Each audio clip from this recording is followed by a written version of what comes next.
We are Black Horse. We are MC.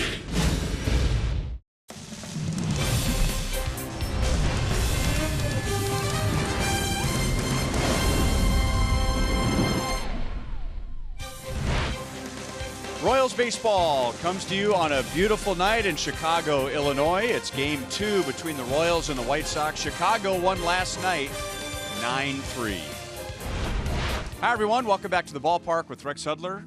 I'm Ryan Lefevre. And as we navigate through the Royals' rebuilding season this year, we have to deal with a lot of ups and downs for just about every player. But for Brad Keller, who was a Rule 5 pick, there have been many, many more ups than downs. Yeah, they look like they've found their guy. Keller has been outstanding when he gets that ball from Ned Yost because he has the knack of pitching down in the zone. That's exactly what he wants to do. Now, his sinker is a designed pitch to go down. His four-seamer has some natural movement. Now, a matter of fact, he was outstanding against the Blue Jays because of those two pitches. They were only 3 for 16. Hope he continues.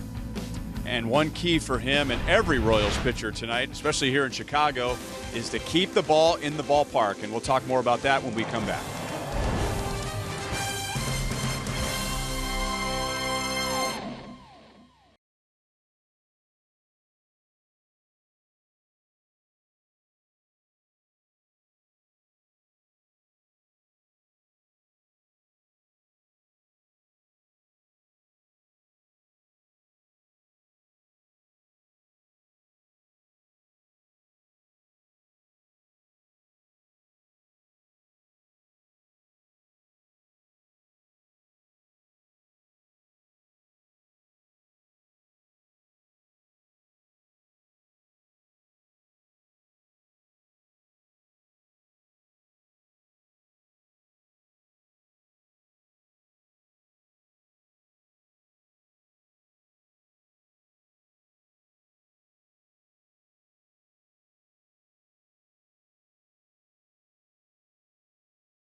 Last night, they had 2 3-run home runs in a 7-run inning, and that's nothing new for the White Sox this year against the Royals. Had our Kubota Power Stats, 27 home runs in 14 games against the Royals. Man, you better stay out of the middle of that plate. If you're going to have any success against these guys, stay on the edges and stay down.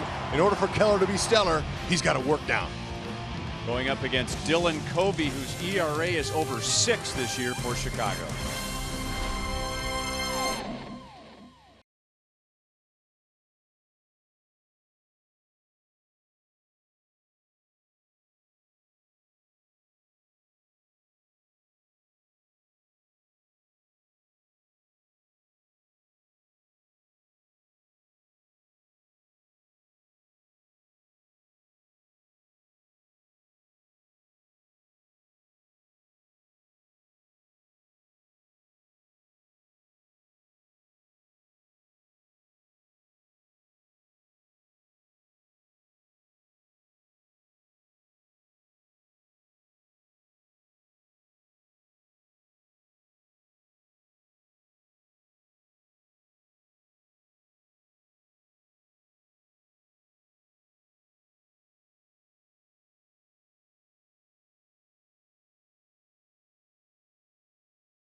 tonight. So did the White Sox, who've had a bad year on defense this season. The pitchers will appreciate that. Covey for the Sox, Keller for the Royals. The first pitch is next.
Weekend, and it was a big weekend with the Air and Water Show over Lake Michigan. So a lot of people at the beach today, boats on the water, enjoying that, and we heard it in downtown Chicago. Here's the Royals batting order, and some of the young guys are back in there tonight. Adalberto Mondesi back at shortstop. Ryan O'Hearn is the designated hitter, and Brett Phillips is back in center field. All to face Dylan Covey, and on paper it looks like an opportunity for the Royals. Covey has made 16 starts, and his ERA is over 6. Yeah, you know, and the opponents, they watch that, they see that, they're going, wow, we're going to get this guy. Well, that's what you got to have. You got to have confidence. But first things first, that 460 opponent average on first pitch is put in play. Be ready. Get right after it. Defensively, we talked about the White Sox. They've had problems, but Delmonico, the left fielder, he missed a couple of months with a fractured right hand, but he's has a nice future in the outfield for these guys. And Jose Abreu, nice target to throw to. He's their future. He has made 8 errors over there, but he's a big target and got soft hands. Whit Merrifield was on base 4 times last night. And Covey's first pitch is in for a strike. Whit had 2 hits, an RBI, a run scored, and 2 more walks, adding to his career high, 48 this year, after just 29 all of last year. Got the call. No balls, 2 strikes. Trip Gibson is the home plate umpire.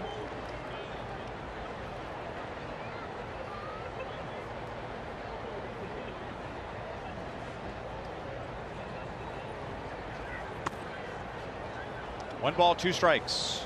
You know, and the Royals offense know about that first pitch stat.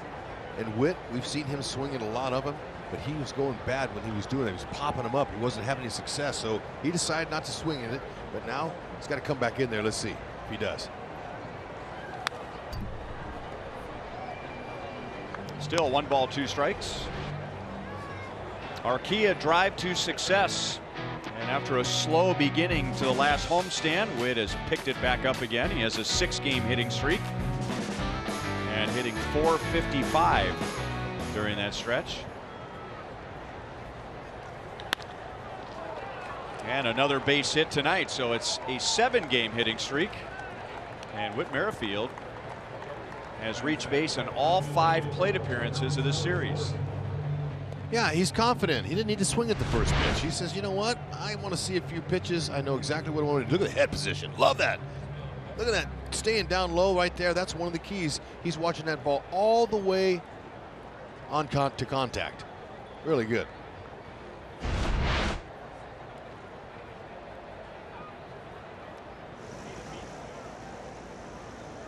See how much the Royals try to run tonight with Kevin Smith behind the plate for the White Sox.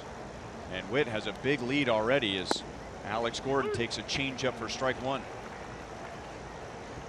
Alex had more bad luck last night. If you're just looking at the numbers, Alex is 1 for his last 27, but he is hardly slumping. He has had one hard, deep out after another, and last night in his first at-bat, Nicky Delmonico went crashing into the wall in left field, taking an extra base hit away from him.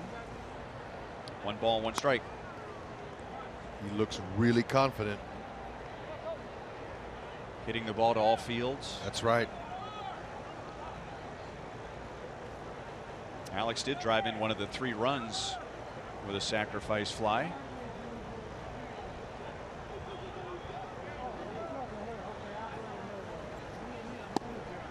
And he's ahead in the count. 2 balls and 1 strike. And you mentioned Kevin Smith getting the start behind the plate tonight. He has thrown out some runners since we last saw him.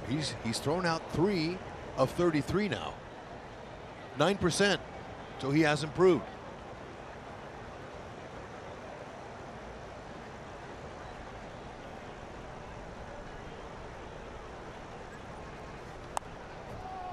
Into the netting. 2 balls, 2 strikes.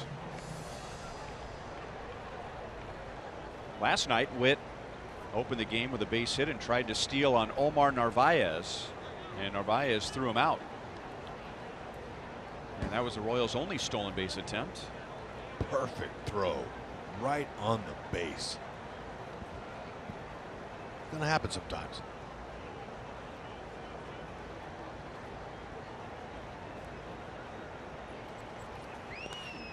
And in the dirt, and Whit thought about going. He flinched and didn't like his jump, and of course it's always hindsight when the ball ends up in the dirt. If he could predict that, he would have gone. So technically 3rd in the American League with those 26 stolen bases, but just 1 stolen base behind Jose Ramirez and D. Gordon.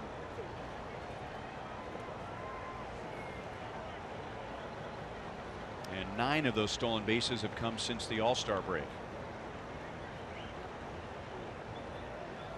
3-2. And he was leaning and picked off.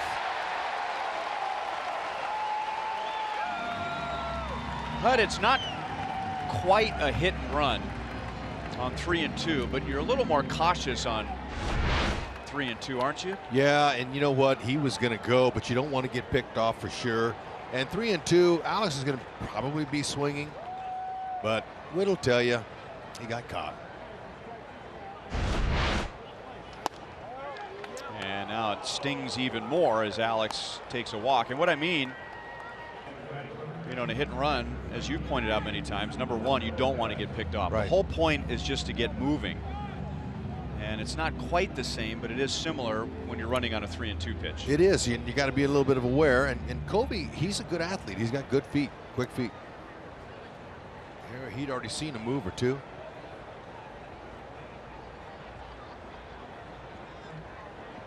Salvador Perez with a runner at first. Salvi drove in a run last night and was 1 for 4. Fastball's got some late movement. Kobe starting that fastball outside and tailing over the outside edge. Salvi's hit in 4 straight with 2 home runs, 5 RBIs. And so far he's hit about 60 points better since the All-Star break than he did before the break. Using a whole lot more right field. That's opened up. Plus his ribbies are better. Knocking in more runs. And with Kobe, you know, Kobe, he's got some good stuff. He's going to throw, he might top out at 96, but he's averaging 94. It's a good, hard fastball, but he's learning on the job that like a lot of other guys that are young, you're going to get hurt in the middle, especially with the hard stuff. And they continue to give him the right side of the infield. That skips away from Smith. And the Royals have a runner in scoring position with one out. StatCast AI, powered by AWS. 41% pull, that's a big number, and he did that a lot in the early in the season. And he hit a lot into a lot of ground ball double plays as a result. But we won't have to worry about that here. He's trying to pick up a ribby for Keller early.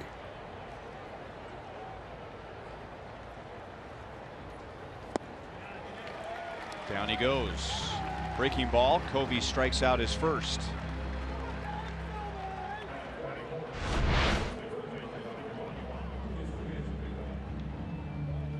Pretty good spot and had pretty good break to it. Right over the top. Yeah, that's a tough one to square up when it has that type of downward 12-6 on the clock movement. So Lucas Duda with a runner at second, 2 down. Lucas had a tough night last night. White Sox pitchers held him to 0 for 4 with 3 strikeouts.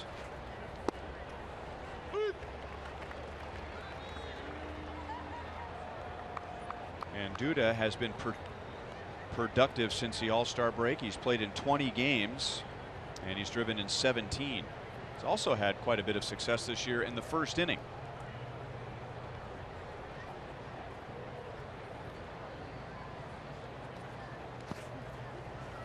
Kevin Smith is able to block that one. 1 ball, 1 strike.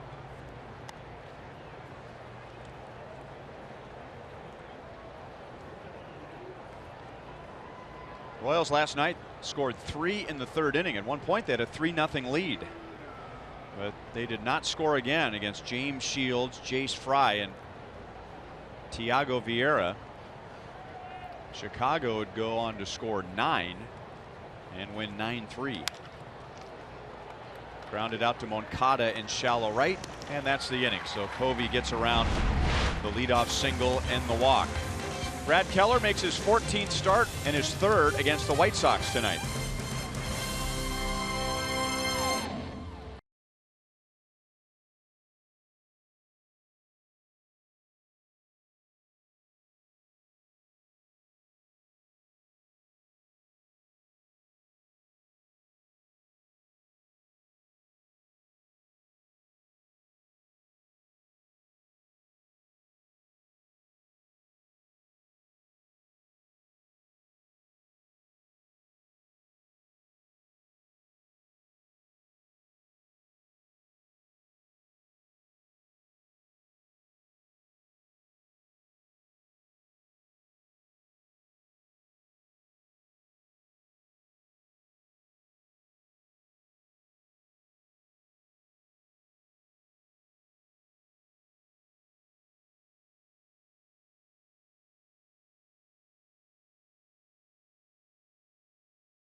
Tonight for the season, the White Sox are just 12th in the American League in runs scored, but they've been scoring runs lately. And home runs, 37 home runs in their last 25 games. They hit 2 last night. Those 2 home runs were worth 6. And now going up against Brad Keller, who's only given up 4 home runs all year in 95 innings. That's a very impressive number for him. And if he can get through today's game and unscathed without giving up a gopher ball, be even more impressive. This time of year, the ball flies. Sink the socks. 226 opponent with a two-seam sinker. That's been his key all year long. 1-1 on Yoan Moncada.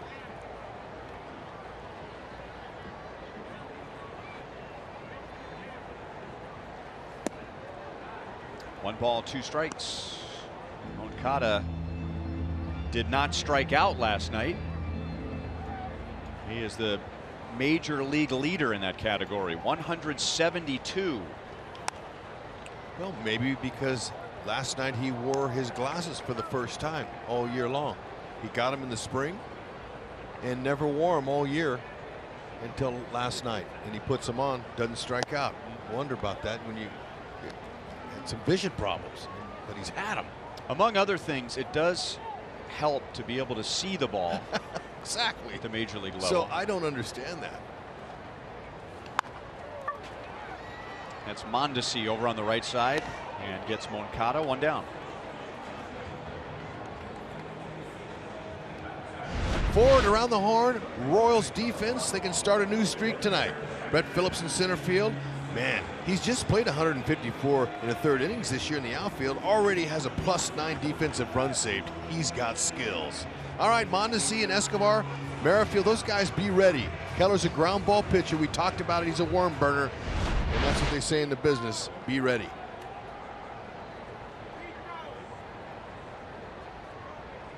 Yolmer Sanchez with one out. And he grounds it back to Keller, who fumbles, recovers, and gets Sanchez. Two quick outs. And he almost lost when he picked it up with his glove. It almost came out the end of his glove there.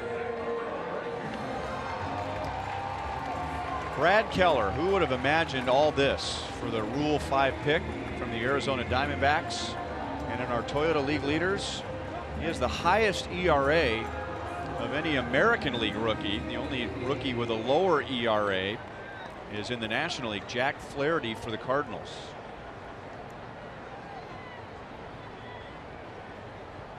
Jose Abreu with two down.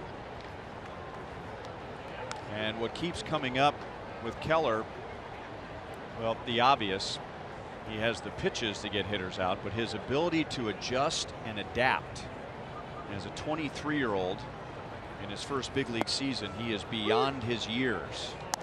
Showing some maturity out there on the mound. And here's a perfect example. Looking at his two starts against the White Sox, going from his worst start of the year, as Abreu hits it to left field. His worst start of his season was in July against the White Sox, and then backed it up with a very good one, and now he has a 1-2-3 first tonight.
Light, look forward to the whole true moment later in tonight's game.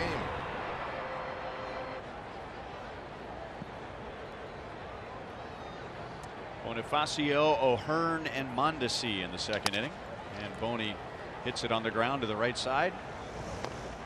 One pitch and one out for Dylan Covey, who really helped his own cause in the first. Whit Merrifield led off with a single, and then it was 3-2 on Alex Gordon. And Covey picked off Merrifield. And that was painful because Gordon ended up walking and then advancing on a wild pitch. But he ended up with a scoreless first and now pitches to Ryan O'Hearn, who was not in the lineup last night.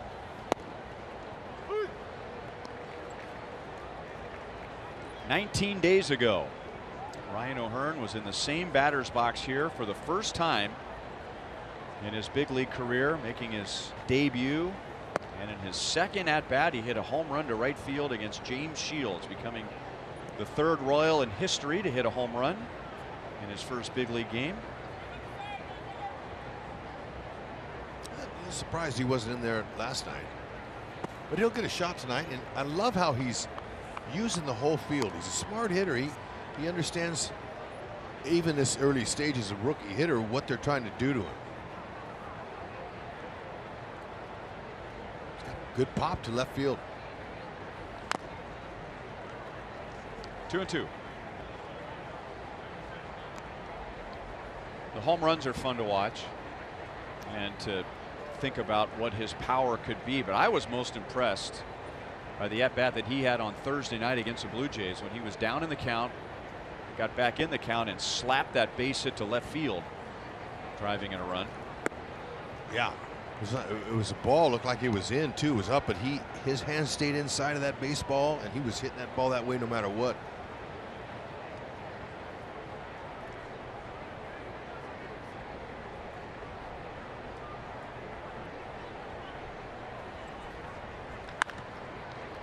Smash foul behind Mitch Meyer.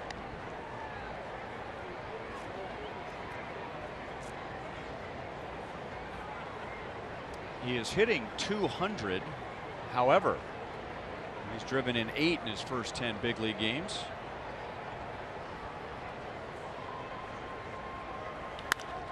And that's well hit right up the middle. But in 2018, that's an out. Tim Anderson was right there.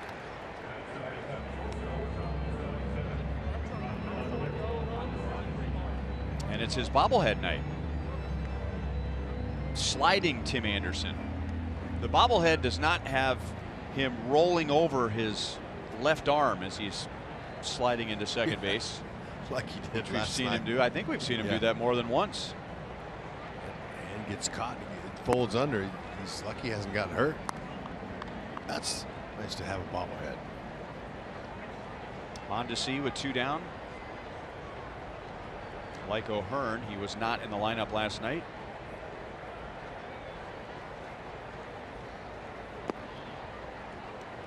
Two balls, no strikes.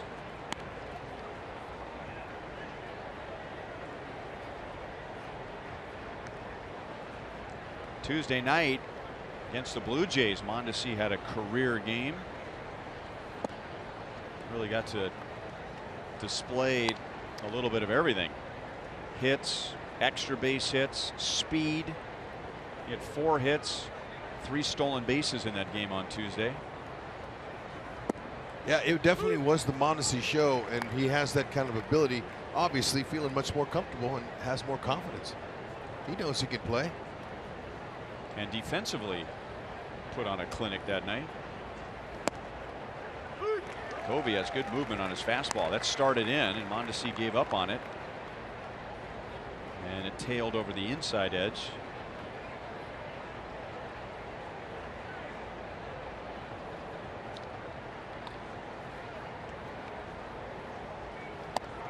And Mondesi's on with a 2-out walk. Obviously, this is a rebuilding team by the White Sox, so if you're going to toe the slab for them, you got to have either a veteran like Shields or you're going to have a nice future ahead of you. You see all those pitches he has, but you know what? That split finger changeup is going to be a pitch that he'll use a lot more in the future once he figures out how to get ahead of guys. So that's a good one.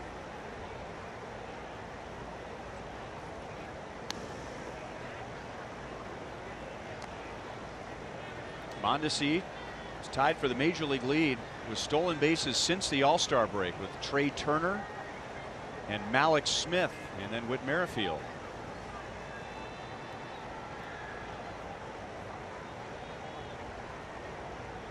But you know, Kobe, he's max effort on the pickoff attempt. He spins and fires. It's almost like he's delivering a pitch home. He's probably fired up after picking off a runner in the first inning. I think he is. Brett Phillips was not in the starting lineup last night. And takes a fastball for a strike. So far, Kobe's done a nice job of keeping the ball out of the middle of the strike zone.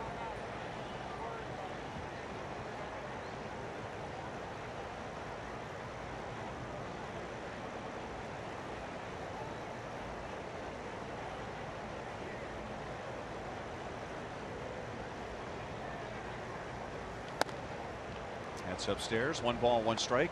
This is Kobe's third start against the Royals this year. The first 2 did not go well, allowing 11 runs in 10 1/3 innings and 6 walks in 10 1/3. His career ERA against the Royals, which is 6 starts, is also over 6. 6 starts, 1 quality start for Kobe against the Royals. And he's coming off a bad start. Just 2 2/3 innings on Sunday against Cleveland.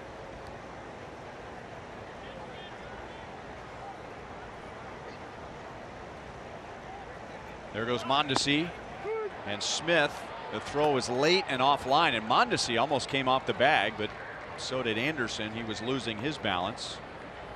So now Mondesi has 11 stolen bases since the All-Star break. Yeah, good takeaway. I like how he keeps his head down. He starts in a very low position. And if you watch the track stars that run sprints, they come out of their first 10 steps are always low so they can gain speed and get off quicker. He's got nice takeoff ability. 16 total stolen bases for Mondesi. And Phillips went after a high fastball. So again, Kobe keeping his fastball on the outer edges of the strike zone. No score to the bottom of the second.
Today, first day in the big leagues, right-handed pitcher Jake Newberry joining some of his former minor league teammates here, Joel Goldberg, at Guaranteed Rate Field, and we had the chance to meet Jake earlier today. 23 years old, and this is a kid, guys, that was drafted in the 37th round out of high school in the San Diego area.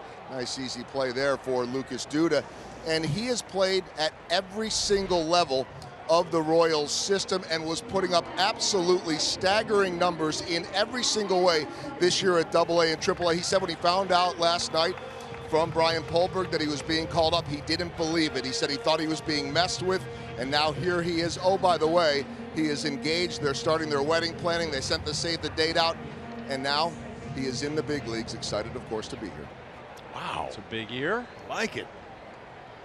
Great story for the young man.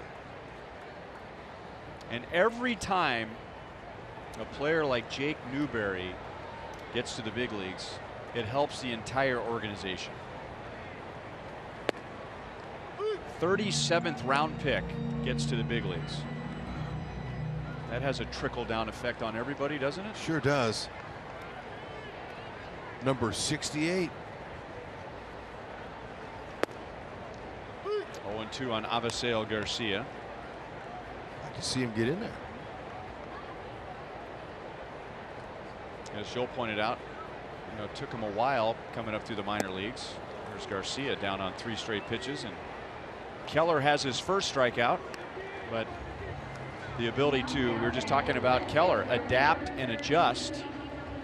And for Newberry, just going through his career, spent a couple of years in A-ball, move up to AA, next year go back to AA, finish in AAA, next year go back to AAA. Here he is. It's just, congratulations to him and his entire family. So many young minor leaguers work so hard and never even get that call. So I'm sure he was startled by the news.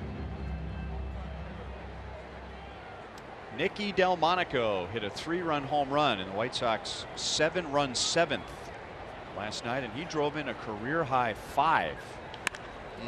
And that's well hit, right center field, deep and gone. Nicky Delmonico was in a deep slump going into last night's game. He made an out in his first at-bat, and then he drove in 5 in his next 3 at-bats, and that carries over into tonight as he gives the White Sox a 1-0 lead, and that's just the 5th home run given up all year by Keller. Impressive. Now Keller has been up so far in this game a little bit, but you know what, that right there looked like it was a secondary pitch, or it could have been a 2-seamer, and he caught it well. Delmonico, he's missed a couple of months this season with a fractured wrist, and they're really counting on him. I like his future and his chances there in left field for this team going forward. Made a nice defensive play last night, and then what's that? Is that the? He got rewarded. Engel was waiting for him on the top step of the dugout. When he came in, they crowned him with that necklace. So are you like the reigning home run guy? Not sure exactly. That's awarded to you when you circle the bases? I'll find that out. Yep. And we'll get to the bottom of that. Looks like a White Sox. The old logo of the White Sox, I believe. That's a Mr. T like chain. Big chain.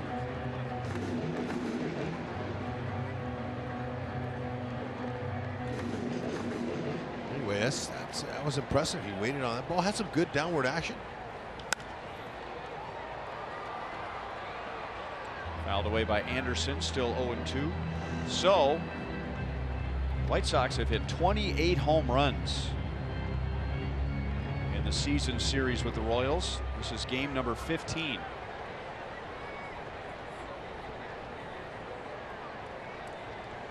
It's the first home run hit off of Keller's changeup this year. Just throws at 5%, and I believe that's a pitch that he'll continue to work on as he matures in his big league career.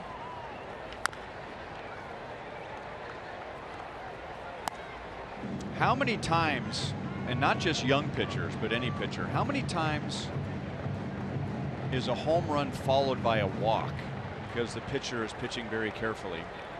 And among other things that Keller has done this year, and he could still walk Anderson, who knows, but he's been able to shake off big hits and home runs, and usually comes back and gets the next out as if the home run didn't even happen. Yeah, it happens a lot. And then even with 2 outs, and manager's going, oh no. And once again, he's able to shake it off, so he gives up the solo home run and then comes back to strike out Anderson. And the White Sox strike first tonight.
You can enjoy a double play of savings with the new summer fun pack from the Royals and Worlds of Fun. Pick any Royals game and also get a Worlds of Fun ticket, all at a discount. Go to royals.com/summerfun. Hit hard but foul by Alcides Escobar. Esky had 2 hits and a walk last night, and now over his last 9 games is hitting .345. There's that good late movement from Covey tonight. Yeah, he looks better than we've seen him in a while.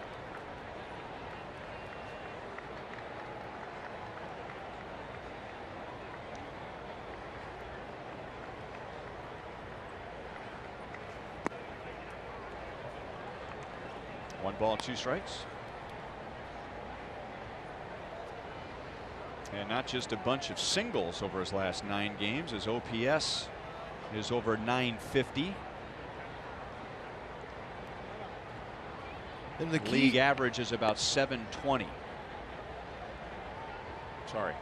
No, that's okay. Covey has definitely made adjustments early. He's not leaving any first pitches out over the middle to be hit. So our plan of attack was to get that first pitch. He's giving up a .347 opponent average. That's on breaking balls, but first pitch is .460. 3-2.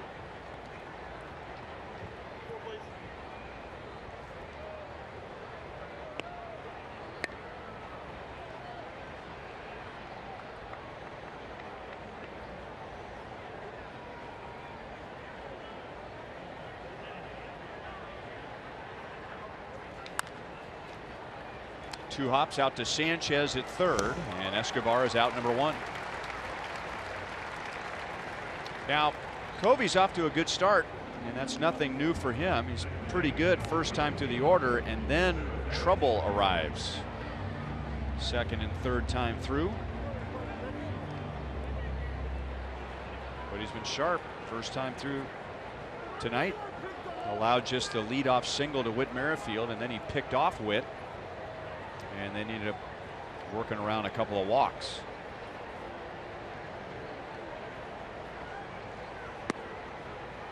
Curveball's outside for ball one.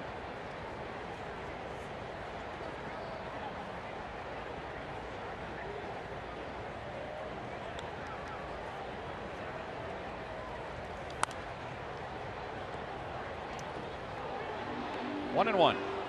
If the Royals hit a triple in tonight's game, the Kansas City Honda dealers will make a $1,000 donation to the KC Urban Youth Academy.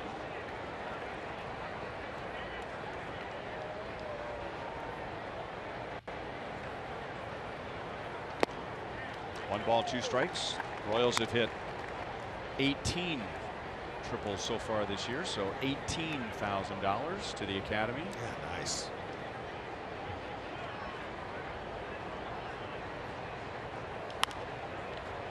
Another foul ball. Whit has reached base in all 5 of his plate appearances in this series, and his single in the first inning gives him a 7-game hitting streak.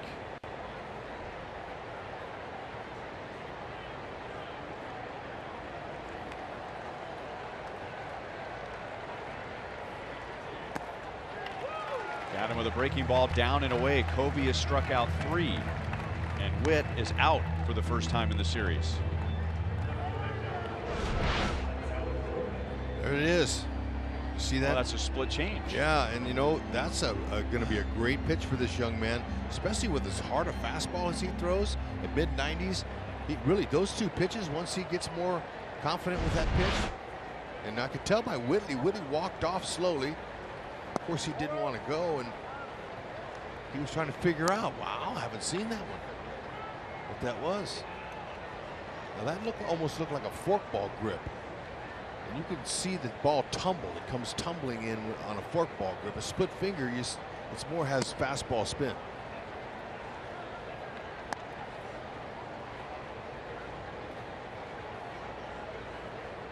Two 2-0 on Alex. He walked in the first inning and then advanced to second on a wild pitch.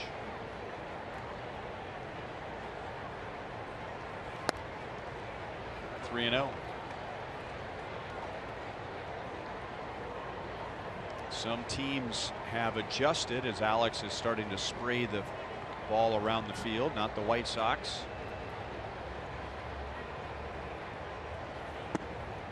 And Alex has walked twice tonight. That's the 3rd for Covey, and walks have been an issue for Chicago. Their pitching staff has walked the most in the major leagues, and with 3 tonight, that's 502, and they're on pace for about 670 walks, which would be the most for the White Sox since 1950, the year Hud graduated high school. A little bit before my time, but look, that will upset any pitching coach, especially Don Cooper, who is not afraid to share his emotions with you at any time. 1950. Wow.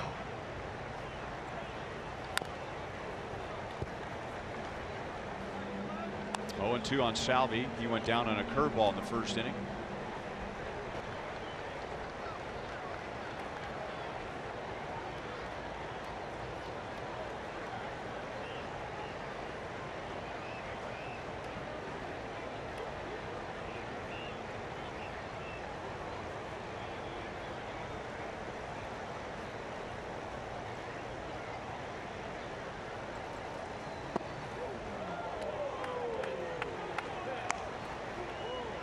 One and 2.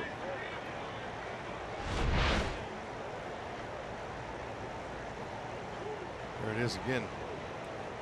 A little split. Change. I think it's more of a split finger. He's holding it that way now.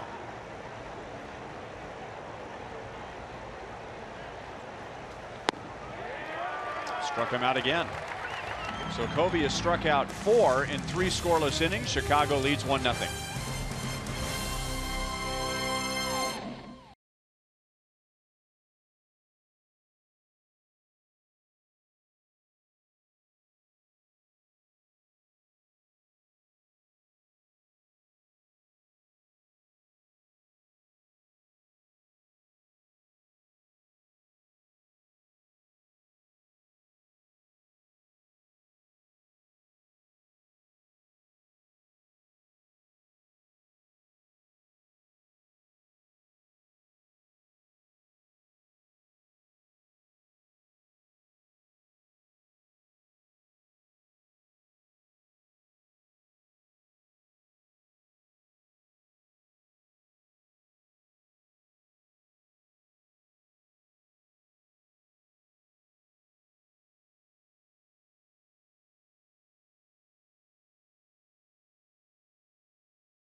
by the Missouri Lottery. Every ticket played gives back to Missouri schools. So play it forward with the Missouri Lottery. And by Chevrolet, the most awarded and fastest growing brand the last 4 years overall. Find yours at your Kansas City area Chevy dealers. Downtown Chicago is right on the edge of Lake Michigan, so we could hear the air portion of the Air and Water show as planes of many different eras, all with a lot of volume, zipping around the edge of Lake Michigan. Especially those F-18 Hornets, man. They were busy. Thunderbirds were there. It was exciting. And you know where we're staying is right there on the water. Man, there's thousands of people that line the shores. Great time to be in Chicago this weekend.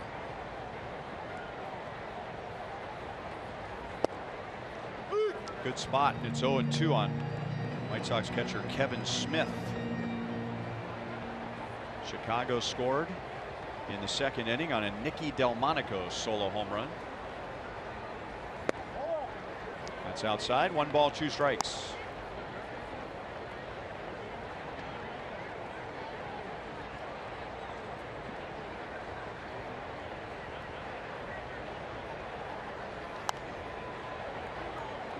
Kevin Smith is, as they would say, a bat first catcher. His offense is ahead of his defense. They're telling you about his low success rate trying to throw out base stealers. He's a .283 hitter.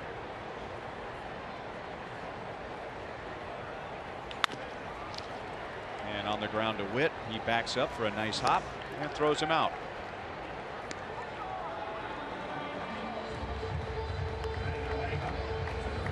Refreshing saves from Price Chopper and Aquafina. Sign up at mypricechopper.com/saves to save on Aquafina when the Royals get a save. Royals lost another tough one last night, taking a lead into the later innings.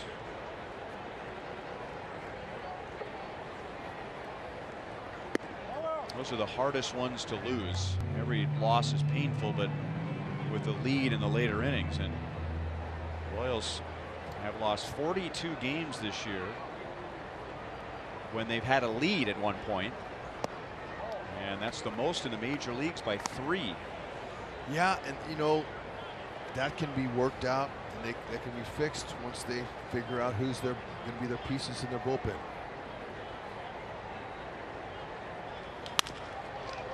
Broken back ground ball up the middle. Mondesi was there, but the ball came up on him. It would have been an interesting play had Mondesi thrown to first, because Engel runs well. Yeah, and that'll be a hit. Yeah, that's clean. That's you know 7, 8, 9 steps. The ball hopped up on him. I don't believe he'd have thrown him out. Engel is as fast to first base as there is any batter from the right side. So one thing he can do, and that's run. Pretty good bunter, showing some more power. He's got 4 home runs this year, but gonna have to figure out other ways to get on base. So runner at first, 1 out to Yoan Moncada, and Keller almost threw that one away. He's lucky he had a big first baseman over there.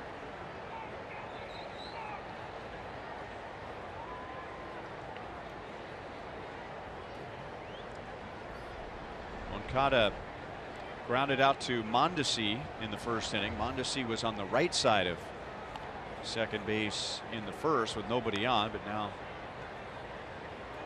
a little closer to the bag here in the event that the Royals have a chance at a ground ball and a double play. He was farther to the right with nobody on. He'll go too, Engel. He's got 12 steals. And he's leaning. There he goes. Swung on and missed. Throw is high. Oh! And Mondesi still almost got him on the helmet. I thought that tag, while in flight on the top of the head, might have gotten him. But Salvi, man, he had him. If he'd have put a throw down anywhere close to the bag, he would have gotten him. His release point just wasn't quite where he wanted. I thought he tagged him. No, he missed it. Great try, though. That's some vertical there.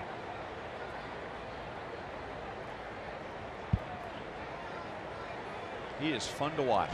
Yeah, now you see him, now you don't. He was out of the picture for a couple seconds.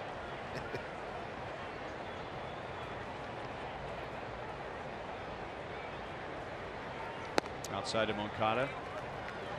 I think I was saying a couple of weeks ago that, you know, teams will ask us about Mondesi, and my answer has always been he will do something in this series, at least one thing in this series, and your reaction will be, wow.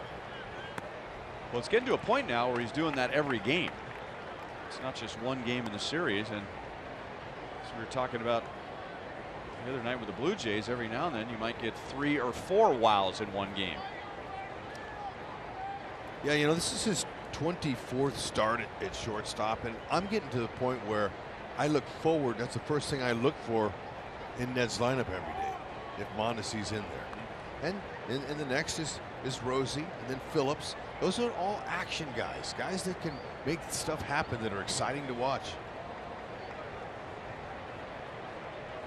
Of course, Whitley, we're used to him now being an action guy. And he's pretty much in there every day. 3 balls, 1 strike.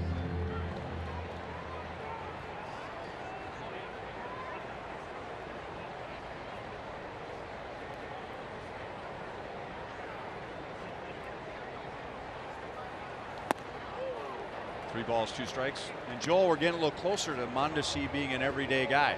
Yeah, and I think that's one thing that confused a lot of people, because it was, wait a minute, if this is about the future and you want him to learn, why not just put him out there every day? And what we had heard from the team was that he's had a hard time staying healthy. They wanted to build him into being an everyday player. Nice strikeout there. And I asked Ned Yost about that the other day, because he finally had been playing a lot of days in a row. I said, what's changed? And he said he's starting to learn how to take care of his body better. And I followed up with head trainer Nick Kennedy, who told me something interesting. He said that a lot of young players have this fear that if they're seen around the training room, it could be shown as a sign of weakness. It might show that, hey, I'm not that tough. I want to prove that I belong here, and I'm young. But what Nick pointed out to me was that there are 2 types of reasons to go to the training room. You go to the training room for rehab, and that could be hours and day after day, or you go there for 15, maybe 20 minutes a day for maintenance, which allows your body to get on the field, takes care of yourself. He's starting to get a better understanding, Mondesi, of the importance of that, just as he's starting to learn the importance of video and all of the aspects that go into being an everyday player. It's not just as simple as going out and performing. Part of his growing up. A lot of truth to that. You get the reputation of a guy being soft. I mean, it was probably, that's a little bit more old school, but to hear that it's still around, it's around for a reason. You don't want guys, your own teammates to talk. He spends all the time in the training room, and it's just a thing in a sport every single day you play. You don't want that label. So good for him. But isn't there a difference, to Joel's point, isn't there a difference between being in the training room and you're not playing, as opposed to being in the training room and your teammates see that you're going in the training room because you want to be on the field? Yeah, and you know what? Once he becomes a regular that he's already becoming, they'll respect that and they'll understand why he's in there. But when you're early like that, and you're young and you're brand new, you're a little sensitive. Obviously, what are the little things that need maintenance this time of year? You know, I think, you know, it's more muscle stuff for him. And now they have these pressure compartments they put you in. You know, you see those, what do they call those, hyperbaric chambers? Those are important. We never had those before, but things like that for just muscle fatigue. Things, because if your muscles get fatigued, that's when you strain a muscle, right, and you can't play. And those, it literally is a chamber, right? And you're getting like pure oxygen that helps the muscles recover quicker. Yep, and then also, you know, the tub, the hot and cold contrast, those are really good for the muscles. Kyle Turner almost got nailed over in the Royals dugout. It's KT's job to help take care of the players. What happens if something happens to KT? Ooh, not good. They're harder to replace. He knows we're talking about it. He looked directly at the camera and winked. Did you see that? He did.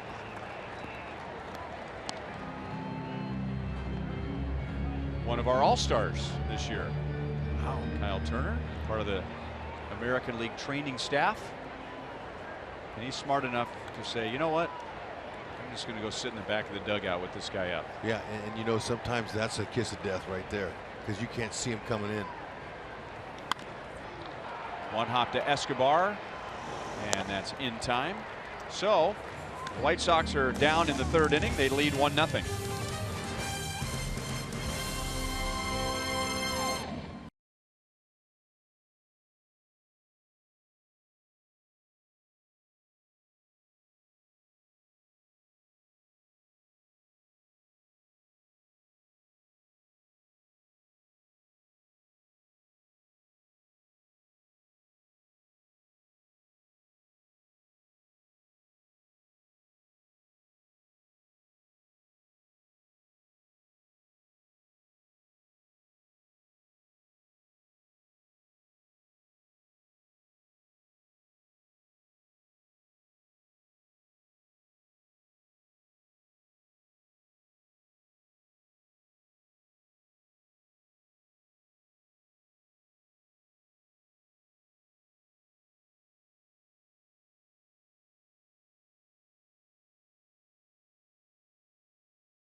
T-Mobile, and the Oakland A's beat the Astros again. They won in walk-off fashion last night on a Matt Olson home run, and there's Olson driving in a run today, and the A's won that game 7-1. 2 months ago today, the Oakland A's were in 4th place and 12 games back in the West, and here they are tied with the defending world champions. What a push. I told you they traded for the Mets closer, Juris Familia. Yep. And when they did that, that's when I had to look at the standings and go, really? Why would you trade for a guy like that good in the back of the pin? And they saw it coming. They're a good balanced team. They play good defense. They got a couple star players. We saw them this year. They were impressive. And they've already got Blake Trinan. Yep. Who's from Missouri. And they got Sean Kelly from the Nationals, and they got Fernando Rodney. Right.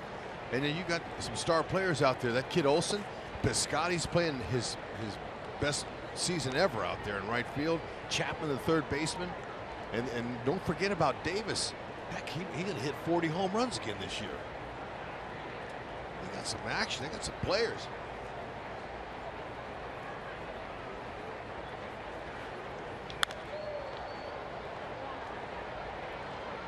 Two and two on Duda.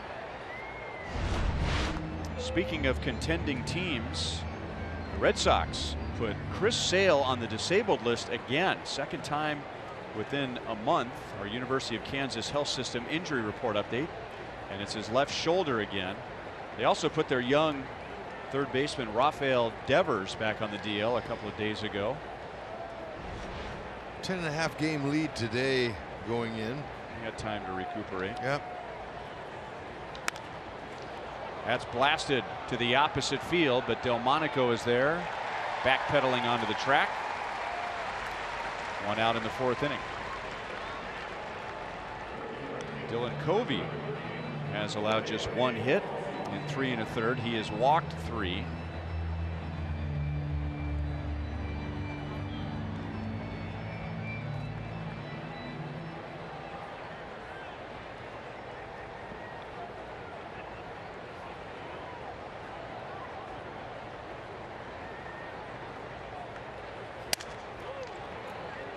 Crack bat. Sanchez throws on the run. 2 up, 2 down in the 4th inning.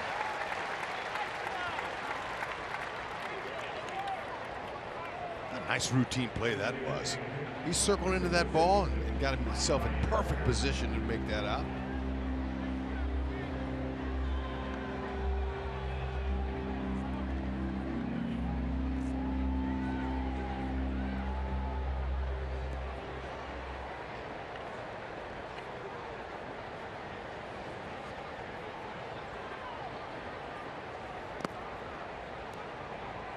Ball 1 on Ryan O'Hearn.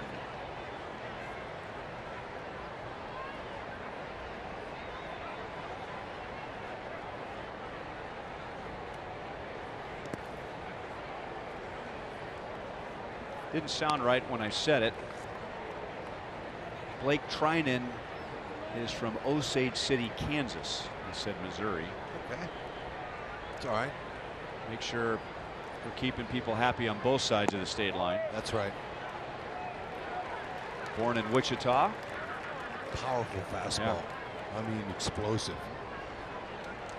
And Bob Melvin, their longtime manager, he knows exactly the key. You got to have a pin or you can't win.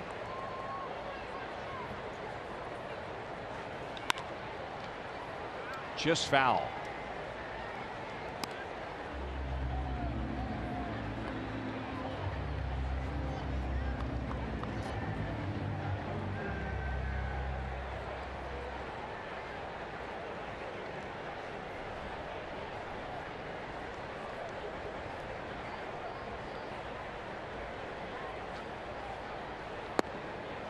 Three balls, 2 strikes. I think there should be a law that says if you have 2 states that border one another, you're not allowed to have the same city on both sides of the state line. Yeah, that could be too confusing. I totally agree. Too many Osage cities. Mm-hmm.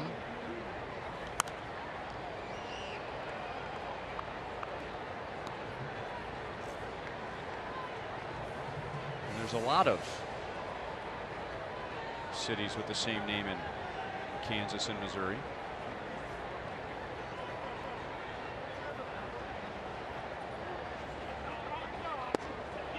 Got him looking.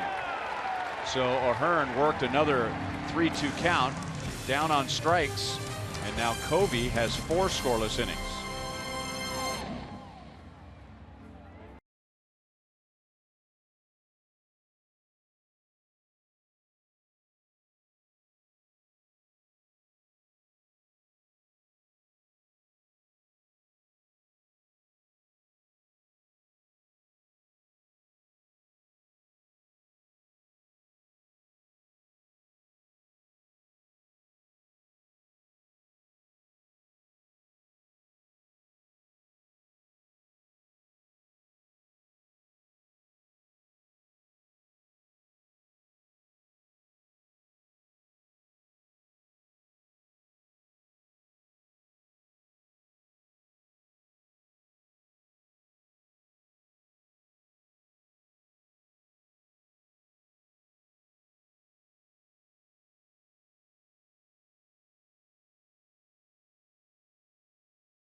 Purchase the 2018 Sluggers Blue Crew box for just $30. Membership includes a jersey, flat bill cap, drawstring bag, 2 compression sleeves, 2 home game ticket vouchers, and much more. Sign up now at Royals.com/Blue Crew. Look at those fans. They are waiting for the Royals to get on the board tonight.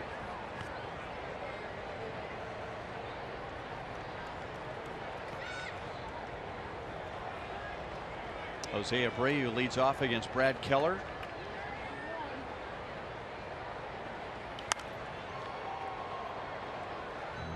Jose Abreu came up with men on base against Jacob Junis in his first 3 at-bats last night and popped out all 3 times.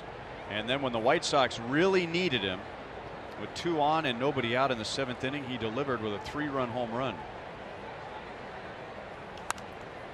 And he is on his way to a 5th consecutive 25 home run, 100 RBI season.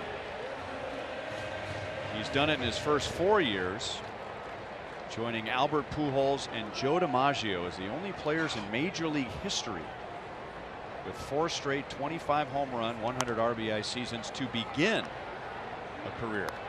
Yeah, you know, when I hear you say that, I read that sometimes, I'm like, man, when you're in company with those great names, you know you're good.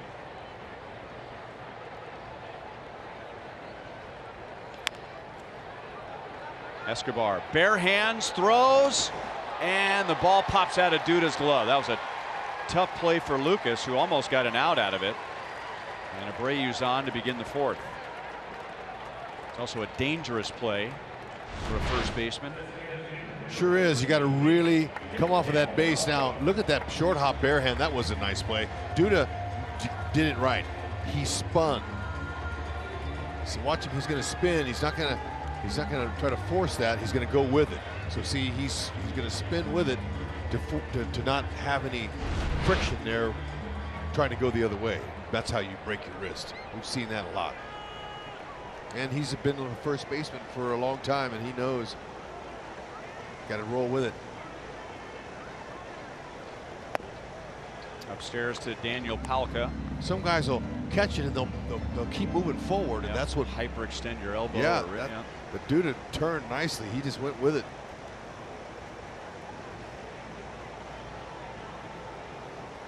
I had a really long talk with him on the last homestand about first base and all the different throws and different players and the ball coming out of their hands. And the play that just happened, he said, is the hardest for a first baseman. A dribbler up the line, and the throw from third, which is going to, and he says with experience, you anticipate what the ball is going to do. And on that play, he knows that the ball is going to tail back into the line, and oftentimes, just like on that one, the ball and the base runner arrive at the same time. Toughest play for a first baseman. Especially if you're right-handed. Left-handed first baseman, they're moving that way. It's not as dangerous for them to hyperextend their elbow because they're already moving towards the runner's direction.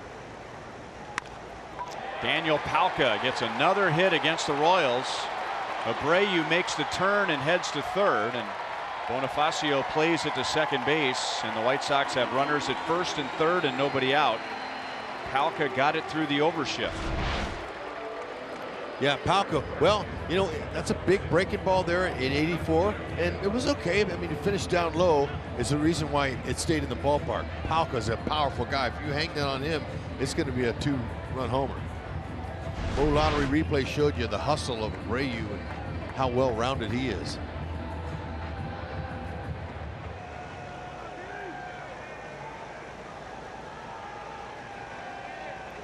And here's Garcia. Keller struck him out first time. That was a swing, and it's 0-1. Garcia came out of the game early last night. He did not take the field in the top of the third. And then we found out after the game it was because he did not run out a fly ball, which was the last out of the first inning. And that's the second time in 2 series that we've seen White Sox manager Rick Renteria pull one of his players in the middle of the game for not hustling. Yep. You know, and I had a long discussion with him yesterday. He gave me about 10 minutes of his time, and I asked him what kind of manager you are. I mean, are these guys, do you take care of issues in game? Do you take care of it after the game or the next day? Managers are all different. They have their own way. And he says all of the above. It just depends on what calls for that situation. We saw when Anderson didn't run that ball out in the last series that he threw his hands in the air right after the play happened and was very outwardly upset about it. He benched him right away. So he says he addresses a lot of it.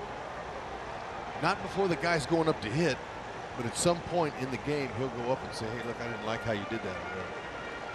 Ned Yost was asked about that before the game last night. So it was even before Garcia got pulled. And Ned comes from the school of thinking that there's not a lot to be accomplished by pulling a player out in the middle of the game, that's something that can be addressed after the game.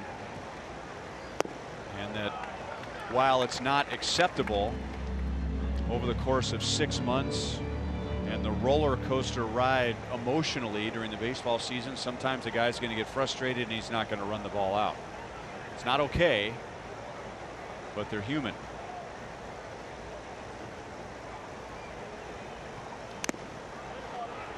That is a foul tip and another strikeout for Garcia.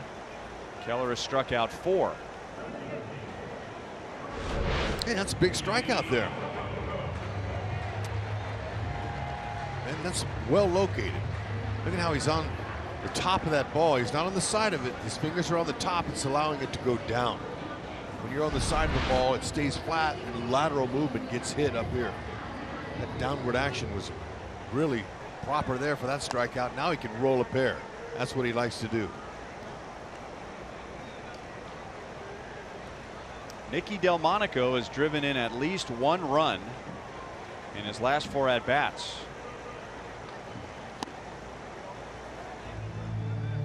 RBI single, RBI ground out, 3-run home run in his last 3 at-bats last night.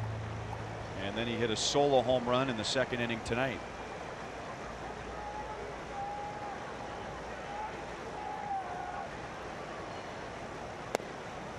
Upstairs, 2-0. There it was. He jumped right on that, and that was a changeup. Stayed up, sped his bat up, and he was able to lift it over the wall here. Now, what he wants to do in this situation, see that chain? There it is. He's got the chain around his neck. He was awarded. Must be something have to do with a home run. We'll get to the bottom of that.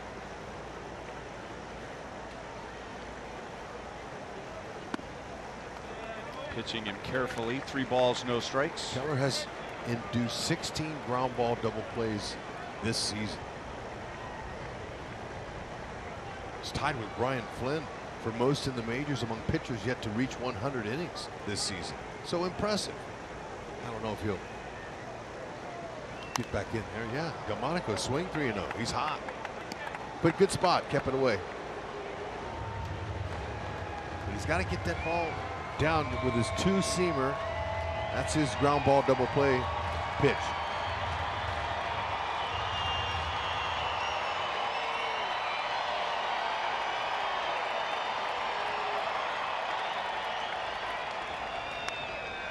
And Keller back in to fill out the count after falling behind 3-0. Delmonico, he don't want to walk. He's hacking. Tim Anderson, who's fast, he'd be tough to double up, waiting on deck. And it's his bobblehead night.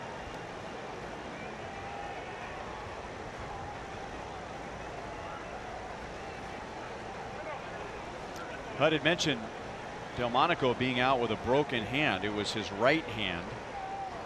So his bottom hand, he was hit by left-hander Matt Moore in the middle of May.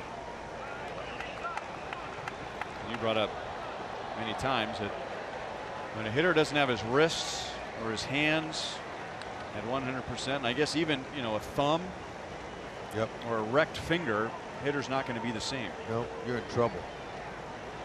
Never really realized that until I had an injury, and Frank Robinson, who was my hitting coach at the time, or actually he was just a coach for Earl Weaver, said, kid, Nice comeback. Good comeback. Yeah, and plus, you know what, Delmonico, like I said, he didn't want to walk, man. He was hacking. Keller got a big strike out there. All right, let's show you the pitch sequence. Okay, he's staying away from his power, but he's definitely up. He doesn't want to do that. Now he's kind of getting it back down again. Everything's away. He doesn't make one mistake. I like it. Now this one's going to be way off the plate.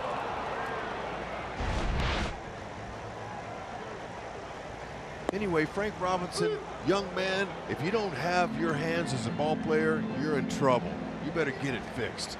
And I had a torn ligament off my thumb, and I thought I could play through it. Get it fixed. Pop him up. And now he's 0-2 on Anderson. The strikeouts have been big for Keller. Of his 5 tonight, 3 have come with a runner in scoring position, and now he's trying to make it 4 out of 6. And he struck out Anderson with a curveball in the second inning.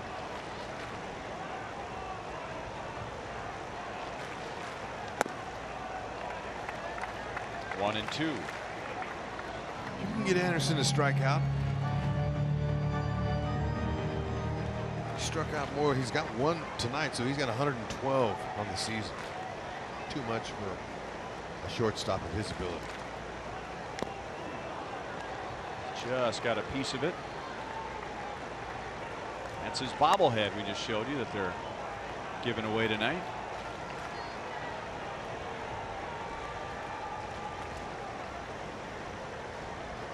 That's a yoga pose, isn't it, Hud? There's a form of that, yes. Okay. You got to get the arms up though when you work the center. You're working your spine, the muscles around the back. Got to get the hands off the ground and the legs. It's similar to a dive in the outfield.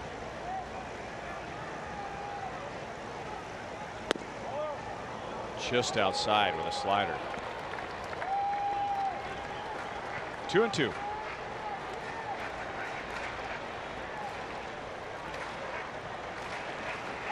What does Salvi call for? They want to go after him with a fastball. Keep her down. Pop him up. Phillips is there, and with runners at first and third and nobody out, Keller gets out of it without allowing a run. He's bad, Brad. Nice job.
Join the Brotherhood of Muscle at the Dodge Summer Clearance event and get a great deal.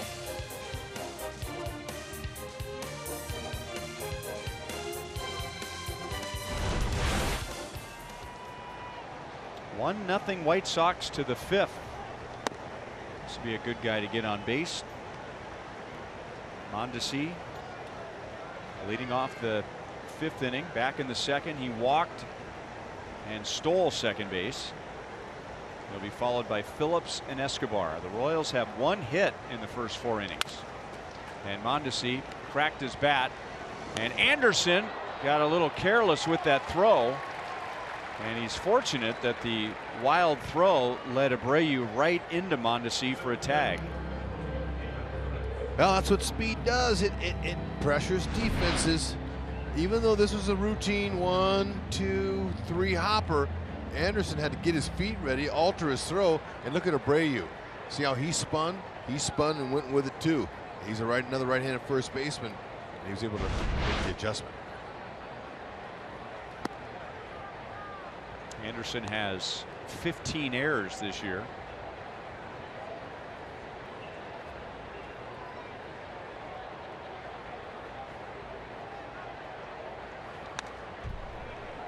One and one on Brett Phillips. Covey struck him out with a fastball in the 2nd inning. Covey has struck out 5. Brad Keller has struck out 5, including 2 huge strikeouts in the bottom of the 4th. 2-1.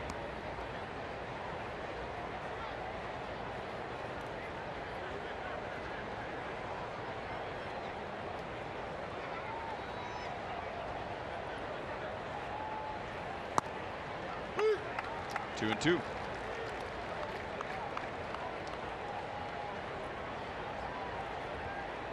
I asked Phillips about that cross that he has around his neck. A lot of the young players will wear chains and jewelry. And I asked him, I said, you know, you could chip a tooth. Will you dive around stuff like that? He takes a called third there. That's his 2nd strikeout of the night.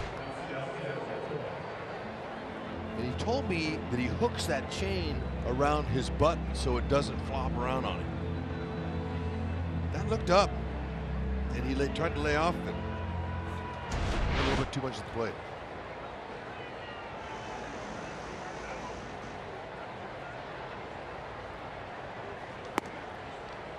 There's that late movement that's worked great for Covey tonight. Escobar grounded to 3rd in the 3rd inning.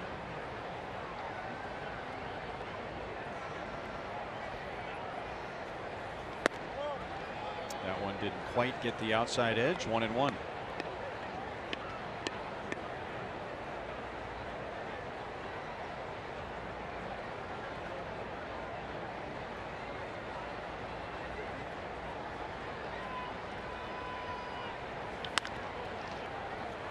Out to Anderson, who does a better job of setting his feet this time. 3 up, 3 down. Covey has set down the last 7 Royals.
out for the White Sox in the 4th inning. Brad Keller struck out Garcia. He struck out Delmonico and got Tim Anderson to fly to center field to keep this a 1-0 game to the bottom of the 5th inning with the 8, 9, and 1 hitters coming up.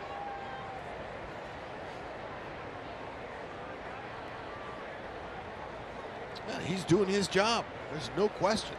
One solo home run, just his 5th. He's given up this year. He's working it. Wanted that one there. That was a good spot. Got White Sox catcher Kevin Smith to ground out to second base. Smith also led off the 3rd. And on the ground again to Merrifield. 1 out. Fans create moments you will remember forever with the Royals Memories program. Download the MLB Ballpark app now to choose from unique experiences that give you access to the field. Watch batting practice next to the pros deliver the game ball to the mound, or take in a fireworks show from the outfield grass. See full list of experiences on the Ballpark app on your mobile device.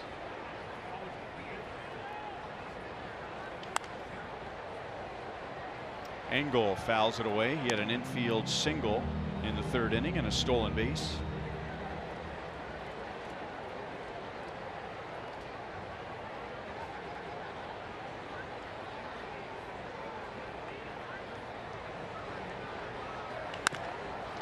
And another ground ball, but that one bounces over Escobar, and Adam Engel is 2 for 2. Keller again is doing a good job of keeping the ball on the ground. Delmonico is homered, but other than that, White Sox have only made 2 outs in the air.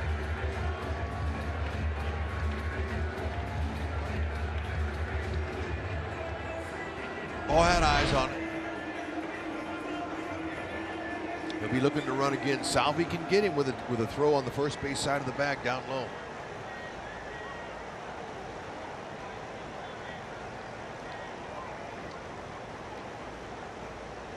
He's leaning again. Up and away to Moncada.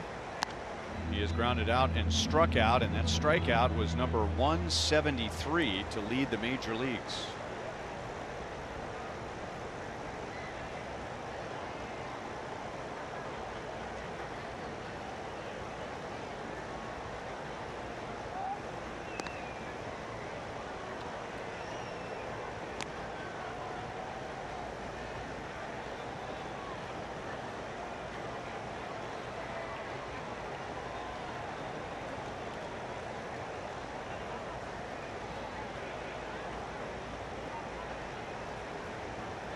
There goes Engel again. Salvi gets another shot, and Engel is out. Knew he had it. I knew he could get him. Just had to bring that throw down a little bit. He would have had him in the first time, but the throw was way, way up. Joe McEwen in the back ground there on the phone, just making sure. Now, Mondesi, to see how quickly he was able to bring that tag down, he got it. Like to me. Of course, looked like last night that we had picked off Sanchez too. We didn't.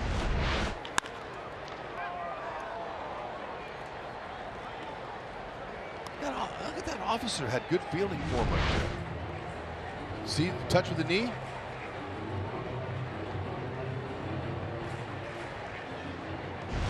Threw a pitch.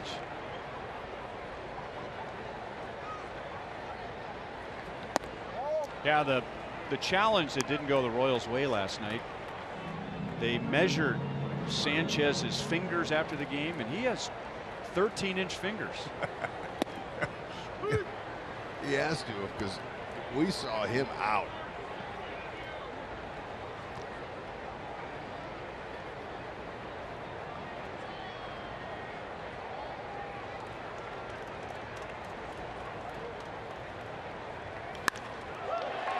That caught stealing's big as Moncada gets a base hit into right center, and he's on for the first time tonight.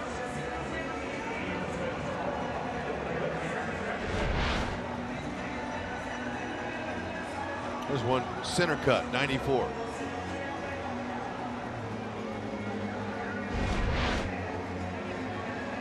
Moncada's favorite player when he was a kid was Robinson Cano, and you can see some of his mannerisms at second base and at the plate as a left-hand batter. Yep.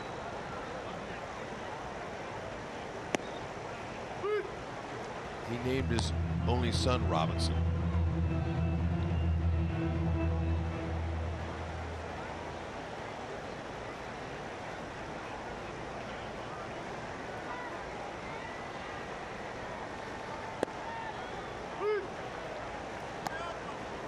One and one on Sanchez.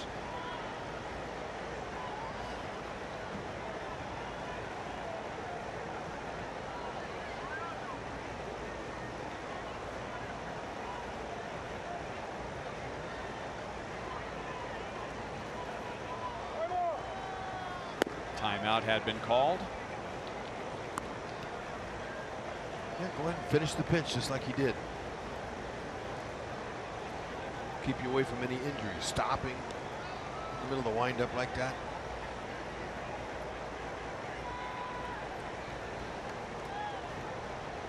I knew pitchers that didn't like that when you did that to them. And they would sometimes let the ball fly a little bit. They didn't like it. Meaning in your direction. That's right. And the umpires back then would probably be like, well, you're the one that asked for time when he's in the middle of his motion. Exactly. You're on your own here, kid. The next time up, I would tell the umpire, please don't give me time next time I ask for it in the middle of the windup.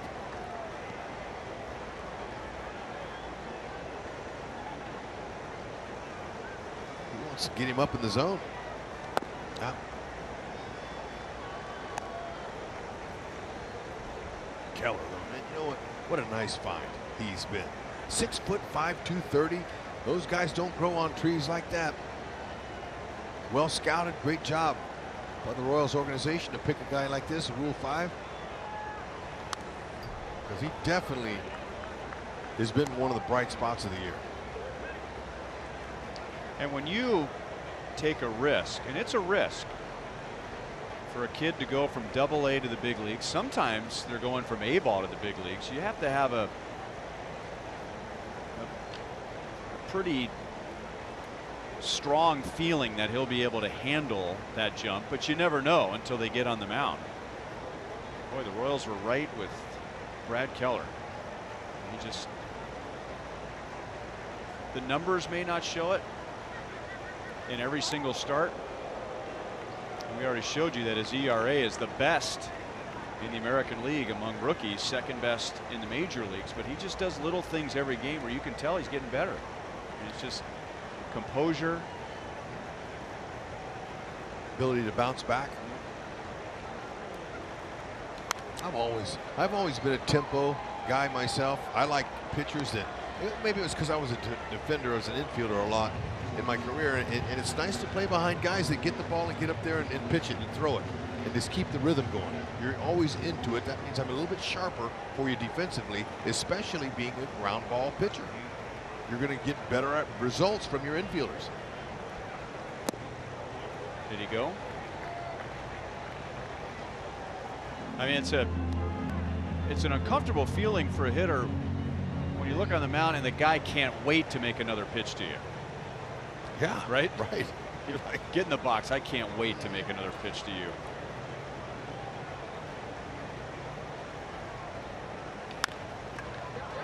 And Mondesi gets a glove on it, and now he kicks it up the line.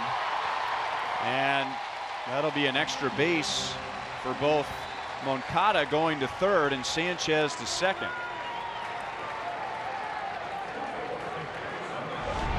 We're going to give him a double. I don't know. That might. Well, he knocked it down. I mean, he turned it into a double, didn't he? Yeah, he kicked it. If he catches it in his glove, I don't think that he would be going and being Yomer Sanchez to second base.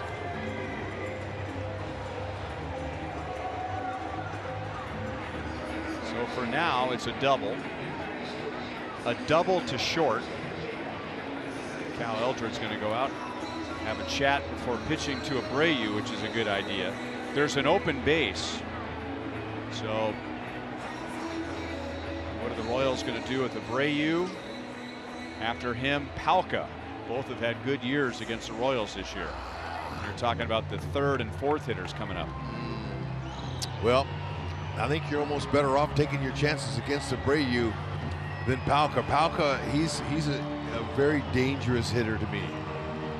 From the left side, he's going to see the right-hander a little bit easier, a little bit better coming in. So, I mean, this guy certainly is no slouch, Abreu. And he turned the game around last night with a 3-run home run, which put the White Sox in front and triggered a 7-run 7th inning. Second and third, 2 down. Good pitch. And last night, when Jason Adam came into the game, Abreu was first pitch swinging. He got a hittable fastball. Keller went with a little different approach tonight. First pitch breaking ball. Yeah, they might have learned a little something. You can't throw a guy like that, a first pitch heater, especially with runners on. So in back-to-back innings now, Keller, he escaped last inning. Let's see if he can get out of this one. And right there in the middle of their order.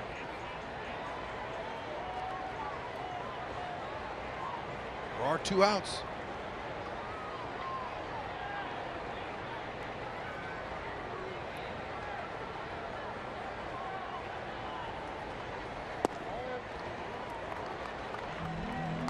One and one.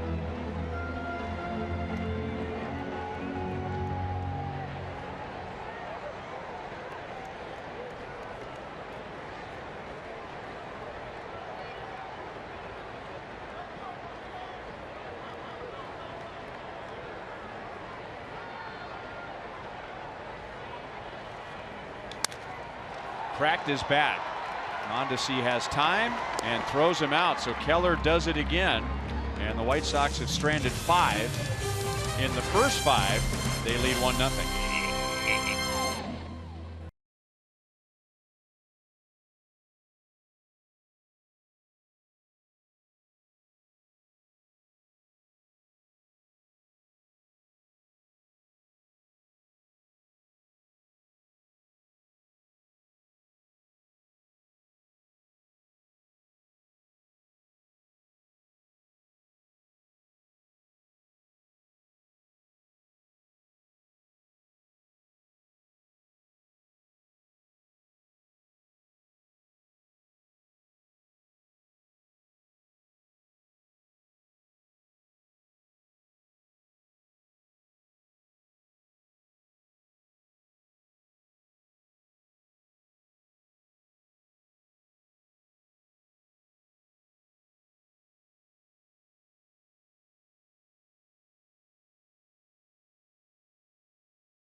It is a well-pitched game. 1 run for the White Sox, 1 hit for the Royals. And Whit Merrifield will lead off our Sonic Slam inning. Whit has the hit. And that was the first at bat of the game. The Royals are without a hit since the first. Jennifer Maupin from Kansas City, Missouri is our Sonic Slam contestant. The Royals hit a home run out of the park in this inning. Jennifer wins $1,500. A grand slam out of the park. And Jennifer wins $25,000 from Sonic and the Royals.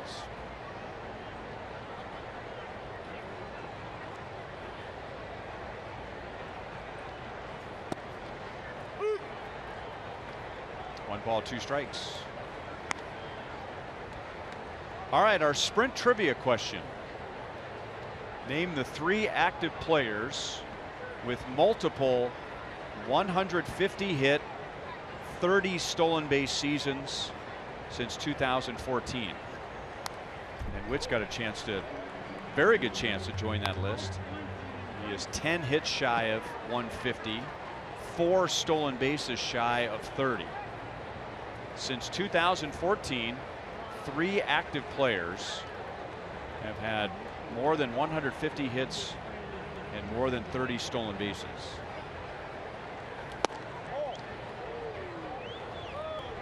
Kobe thought that was strike 3. Look at Whitley saying, get back up on that launching pad. Let's go. Tie it up right here. 2-2. Throw him a heater. Struck him out last time with a split finger.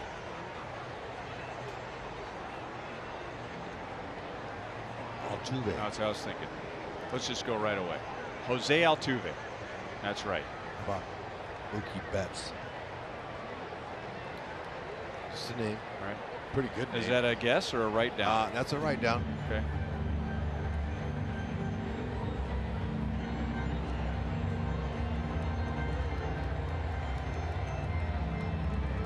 That's interesting. Only 3. Because you figure a guy who's going to get 150 hits has some speed, right? You're going to get some infield hits. Yep. So that would translate into some stolen bases, but not so fast.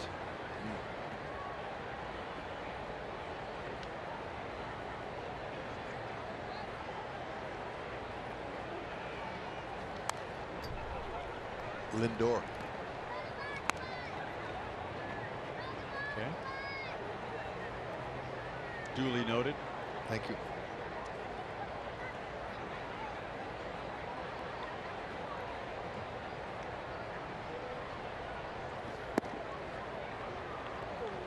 Look at see Whitley. He's not even flinching. He's not even striding hardly. He is seeing the ball very well. You could tell by watching him. He just locked in. This 3-2 count right here. Better be careful with the location on it. They're gonna. He changed up a little bit. They're gonna try to get him away. Oh. Up the middle, and there's Moncada with a backhand, and he got a little casual, and Witt almost beat it out. Hustle. Squared it up. No question about that. That ball was hit hard. Kobe got out of the way. Moncada had to put a lot on there.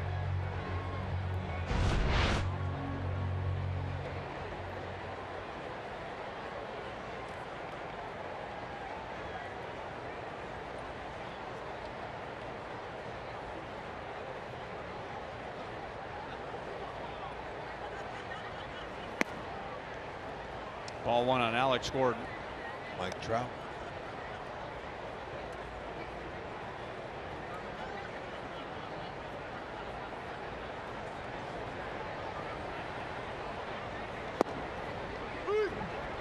One ball, 1 strike.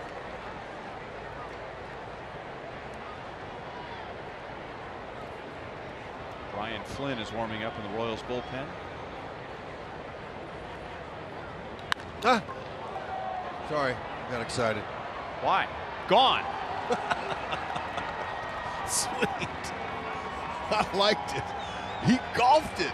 Don't get excited, Hud. We Sorry. certainly wouldn't want you to do that. I mean, it's only a game-tying home run in the 6th inning. I can't help it, man. I thought it might, but I didn't know if the parachute was going to come out tonight. The ball, you know, there's no wind tonight. Look at that. That's a good swing. 82 on a hammer like that. Are you kidding? He golfed it, and he barreled it. That's a great stroke. One of Alex's best hits of the year. Ties it up. I feel a lot better. And they're celebrating somewhere in Kansas City, Missouri, Better because believe that it. is a sonic slam. Oh, sweet. That's Jennifer. Jennifer Moppin. Jennifer, that was some good cake there, 1,600. And Alex had been 1 for his last 27, but he's been hitting the daylights out of the ball and just had a bad week as far as luck goes. Kobe knocks it down and throws out Salvi for the 2nd out, and then Alex walked in his first 2 plate appearances tonight, so seeing the ball. And now he's just one shy of tying Hal McRae for 4th on the Royals all-time home run list. Oh, man, that was nice. I mean, that was not a hanging breaking ball. Those are a little bit easier to hit out of the park. He earned that one. Great stroke for his 8th.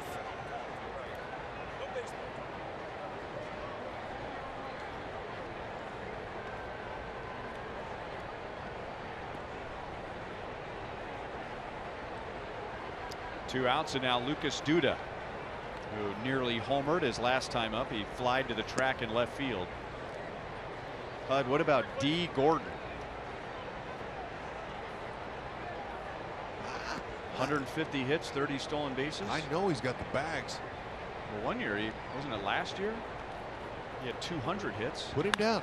Double. Come on. All the way down into the corner. Yep, stuck right there. Wait, Lucas. And Duda's in scoring position with 2 down for Bonifacio. Dude, that's his 10th now. He got to double figures in doubles. Anyway, getting to him now. And of course, it is the 3rd time through. But typically it's the 2nd time through, though, with Covey. But they're getting to him a little bit. Another breaking ball.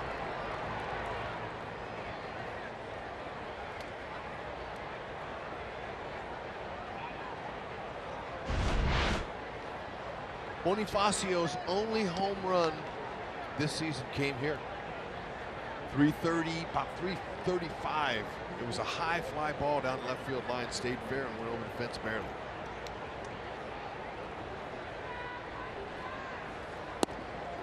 He swung at the first pitch in his first 2 at-bats and grounded out both times. It's interesting comparing last year to this year and some of the advanced numbers. And that's one right there, pulling the ball. Bonifacio in the first category is hitting the ball harder compared to last year, but his overall numbers are down. He is pulling the ball a lot more, and he's hitting the ball in the air way more than he was last year. Seem to want the home run. Is that the effect of the launch angle?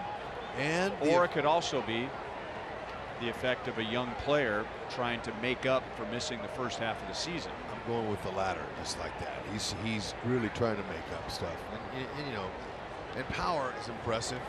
If he can come back and hit some homers, maybe he thinks that's going to help him. But usually it's the small things that turn into big things. The singles the other way. You get those down, you start growing, then you see the ball better.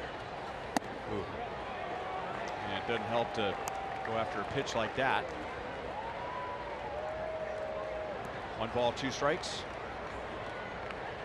Now let's see if he can shorten up and drop one into the outfield and get Duda in. Have to be well placed to get him in, but he has that ability.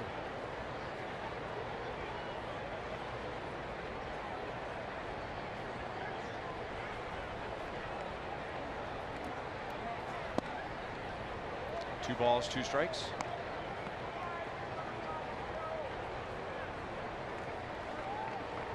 Alex Gordon's home run has tied the game, and that was just the 2nd hit against Dylan Covey all night.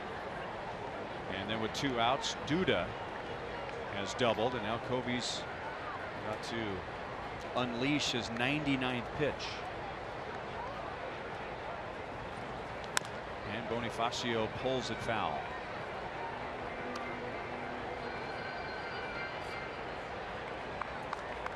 Up on the scoreboard in center field, the message is that his older brother Emilio, in addition to playing for the Royals, also played for the White Sox.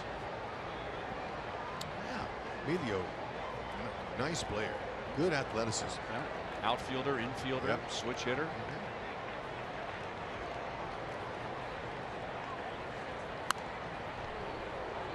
Still 2-2.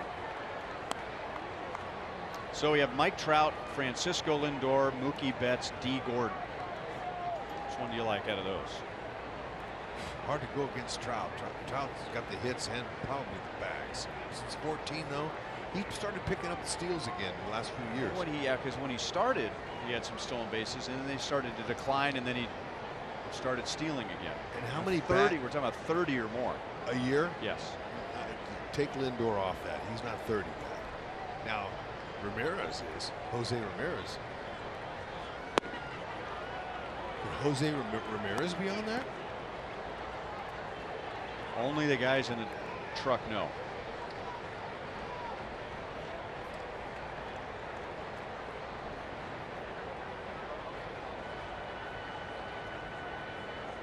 Xavier Cedeno, and they're calling down again. Ryan O'Hearn is on deck, so that's probably the call to say if Bonifacio does not make the final out, make sure that Cedeno's ready for the next hitter. So that's what I'm hearing. I'm hearing a phone ringing over my head. So can you hear it? That's what that was. That's a bullpen phone out there. Look at Coop. Look at his stride out there. We're going to try to cover up. It's a whole new ball game with RBI Baseball 18. RBI Baseball 18 delivers an all-new franchise mode and much more. RBI Baseball 18 is available now. Learn more at RBIGame.com. Rated E for everyone. I think Bonifacio needs to be ready for a fastball right here. I think that was a mind game to try and convince him they're going to pitch him carefully here. Didn't take long, did it? And it's a base hit to left field. Duda's going to be waved home. Delmonico's throw is late. Bonifacio was ready. I've seen that movie before. Right. Coop went out there. Donnie Cooper, Sox pitching coach, went out there for that meeting lasted 5 seconds. If you're a hitter, and I've seen it happen before, you could read into that. There's an open base. There's a left-hand pitcher in the bullpen. There's a left-hand batter on deck. And if Bonifacio wanted to read into it, he could have thought, okay, here comes some junk. Be patient, and you sneak a fastball by him. But Bonifacio is ready for the fastball.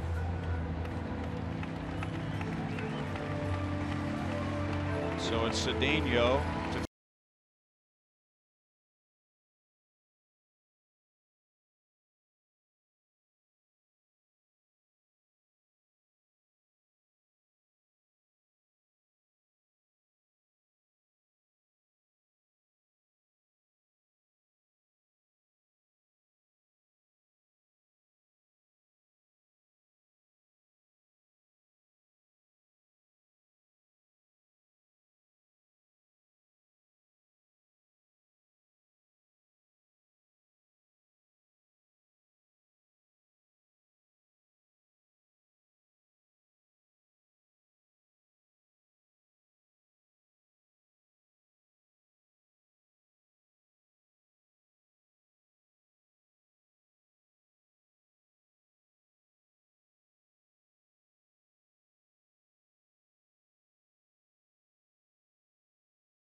Royals are down 1-0 in the 6th inning with 1 out. Alex Gordon homered to right field. And then with 2 down, Lucas Duda doubled and Jorge Bonifacio drove him home to put the Royals in front 2-1. And now a pitching change with Bonifacio at second base, going down there on the throw home. Setting up a lefty-lefty, Xavier Cedeno and Ryan O'Hearn. Nice going by Bonifacio. All right, keep the line moving. Cedeno not going to overpower you. You got to wait on him. 87 and 92 max. He's a sinker, cutter, curve, changeup type of pitcher. Got pretty good numbers though. He's 31 years old. He's been around a little bit. He's knows where to put the ball. He's a pitcher. He's not going to throw it, but he's not a thrower. He's too bad. Right at it. And that'll do it. So the Royals get 2 on RBIs from Gordon and Bonifacio, and they lead for the first time tonight.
He was stellar, definitely. Our Pizza Ranch for the win pitching line. I'm going to show you what he did. 5 innings, okay. He had a good workout, no doubt about it. 0 walks. That's good. 5 punch-outs, but his keys before the game were to sink the Sox. I think he did with a little run support there. 7 ground ball outs. He did what he was supposed to do. Now, hopefully the pin will help him win. And another Chevy call to the bullpen. It's Brian Flynn with some left-hand batters coming up, beginning with Daniel Palka. Outside for ball 1. Palka, then a right-hand batter, Garcia, and then another lefty, Nicky Delmonico.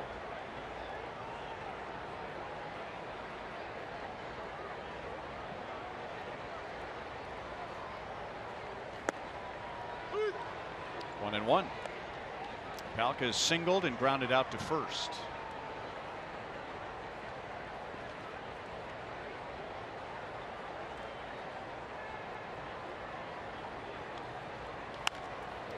One and two.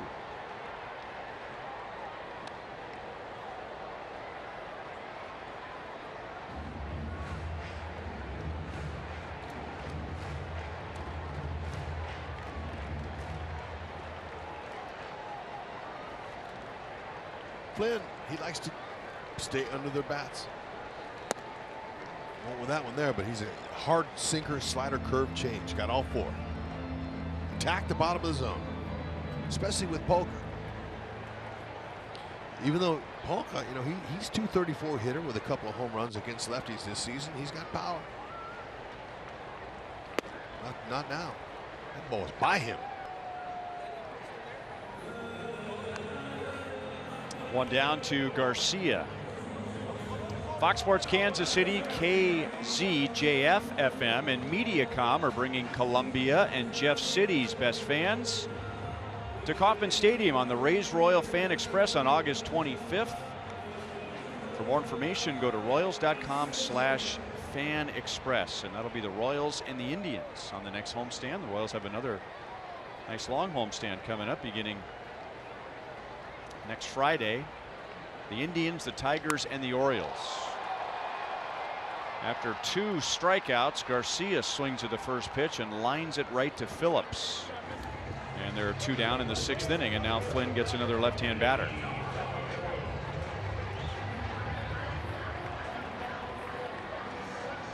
Nicky Delmonico homered in the 2nd inning against Brad Keller.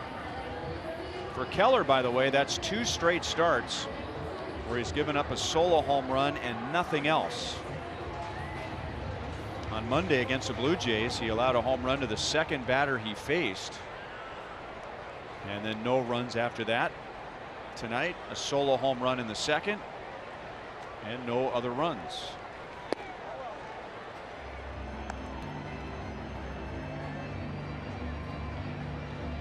Yeah, Keller looked stellar, no doubt. He's continuing to impress, especially in the White Sox. All the home runs that they hit last night in Game 1.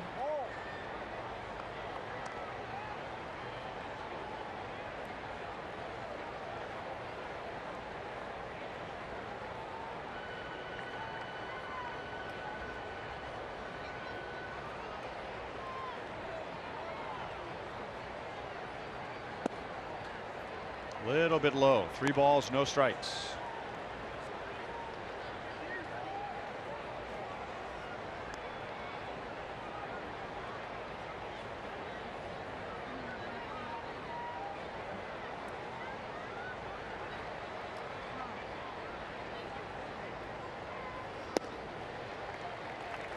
And Delmonico's on with a 4-pitch walk.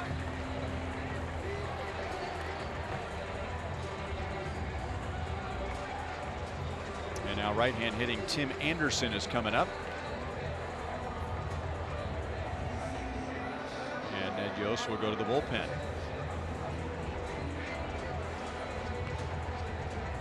And he points to the Tim Anderson specialist, Kevin McCarthy. Hope it works.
We're going to be giving away the exclusive Jeff Montgomery bobblehead. Compliments of Farmland. That's to the first 20,000 fans through the gates before the Royals take on the Indians.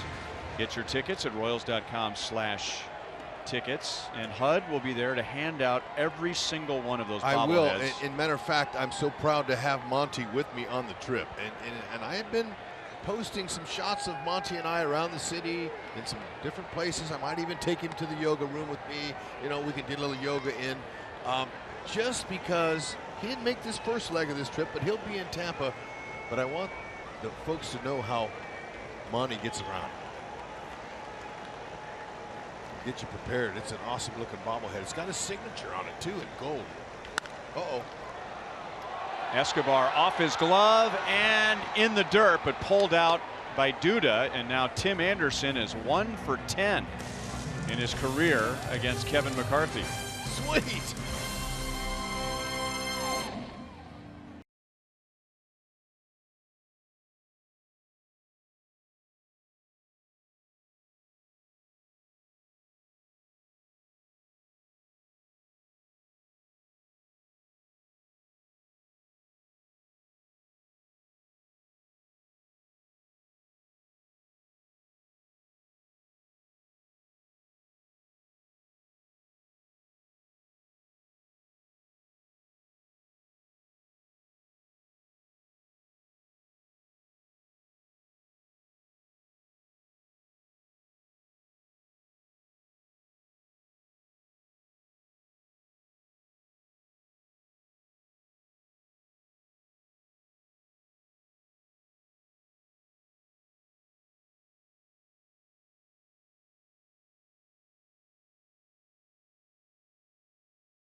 Monaco homered. He has driven in 6 in the series with the Royals. That was with nobody on in the second inning. Dylan Covey gave up 1 hit in his first 5 innings. Hit number 2 was a home run for Alex Gordon. And then 3 batters later, Jorge Bonifacio singled in Lucas Duda. And now it's 2-1 Royals. To the top of the 7th inning, there's A.J. Pierzynski, who helped lead the White Sox to a World Series championship in 2005. And now doing games on the Fox network. Yeah. Good to see him out here. And a couple of Royals games this year.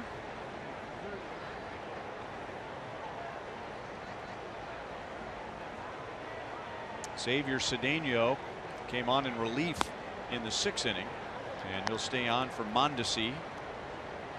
Then Phillips, left-hand batter. And we'll see what Rick Renteria does after that. He has a right-hander, Gomez, warming up in his bullpen.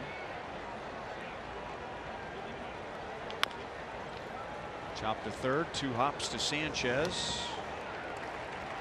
1 down. Now I said Kevin McCarthy is a Tim Anderson specialist. And Anderson is just 1 for 10 against McCarthy. McCarthy's come on several times just to face Anderson, and that goes back to the beginning for Kevin. Made his big league debut here a couple of years ago. Ned Yost asked him to come on and face 1 batter, Tim Anderson, and he grounded out to third, as he did against McCarthy tonight. Very next night, Ned Yost called on Kevin McCarthy to face 1 batter, Tim Anderson, and struck him out. The Royals rallied in the next inning, and that's how Kevin McCarthy got his first big league victory. Sweet. And now tonight, Ned Yost calls on Kevin McCarthy to get Tim Anderson, and he grounds out, although there's nobody warming up, so McCarthy will stay on, it looks like, for the bottom of the 7th inning.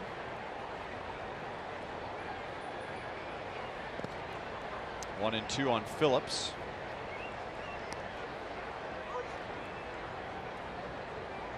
How about our trivia question, Hud? You know what? It's not going to be easy. We've got a long list of players. Yeah, but I just don't know. It's just the elite of the elite.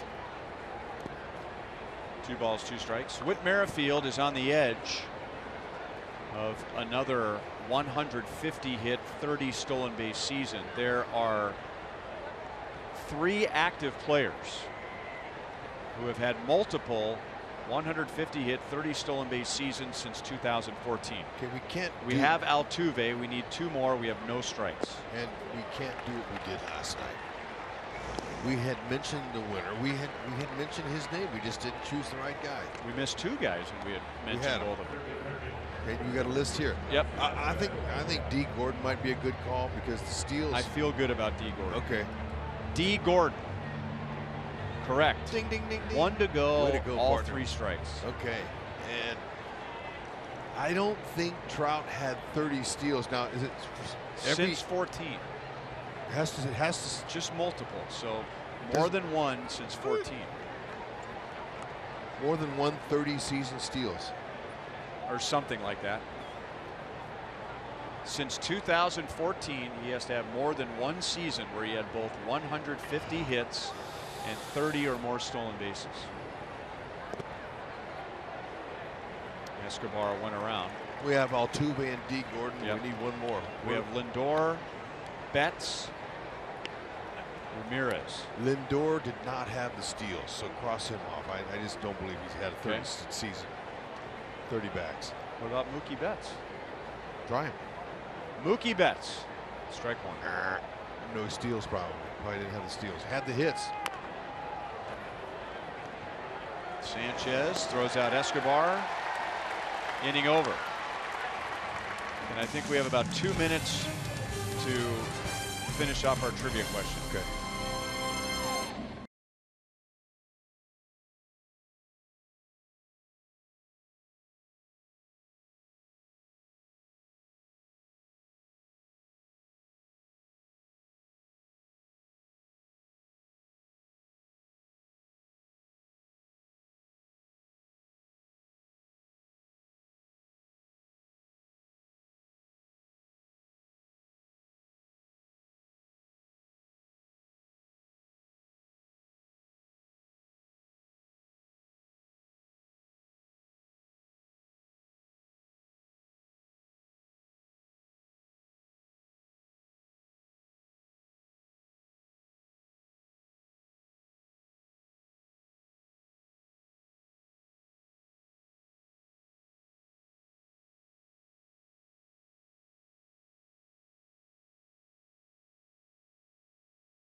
Mike Trout. Mike Trout. Strike 2. Well, there's got to be another name out there. We're missing another name. I don't think Ramirez had the steals either. Well, that's a lot of bags. Well, how many does he have right now? He's got 30 right now. So all he. Jose Ramirez. Oh! Thought it was a trick question. All right. Like he'd already accomplished that. Who was it? Oh, we wouldn't have got him. On. We Starling wouldn't have got Marte. him. Yeah, we would have never got him. If you would have He's said in the other league. If you would have said name 3 active players and 1 guy's on the Pirates, I don't know if we would have gotten that. No, we wouldn't. We're going there. Yep. Last road trip of the year. That'll be fun. Hey, Royals fans, why don't you make a little last-minute shot to come to Pittsburgh with us? Nice ballpark. PNC.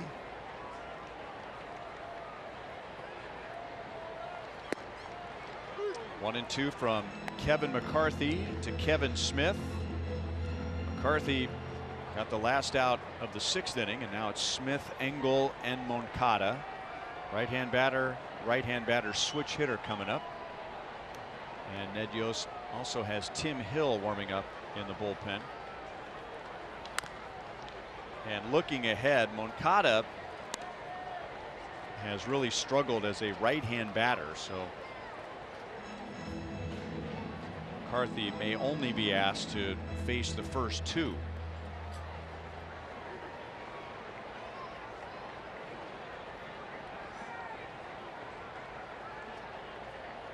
Tim Hill got a couple of outs last night.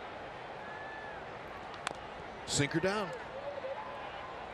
Sinker, slider, change, curve. He has all four too, just like his partner Flynn. Flynn has all four of their sinker ballers though. They really have a good angle downhill, even though Flynn's 6'7".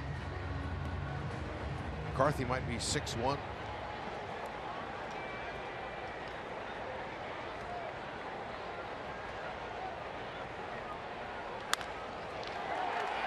Base hit left field for Smith. He's 1 for 3.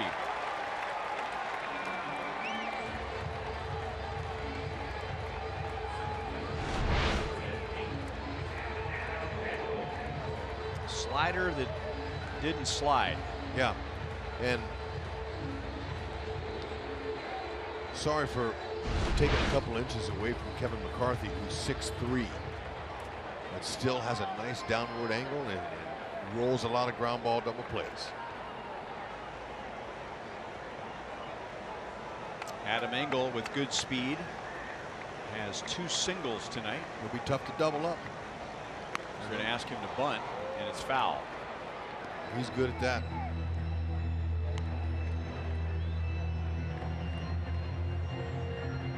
He has 6 sacrifice bunts, and he's also very good at bunting for a base hit. I'm surprised, at least with the first bunt attempt. Why not try to bunt for a base hit? You would think. A couple of guys on with nobody out. Yeah, and look at with a spot like that. I mean, he can walk to first base. He's out. And he might be out. Nope. Home plate umpire Trip Gibson says that Engel was still in the box when he made contact with his own bunted ball. Okay, you gotta stay in the box when the ball hits you. And I think umpire was right. It hit him. He hadn't got another box out. Close. Yep. Trip Gibson. Good call.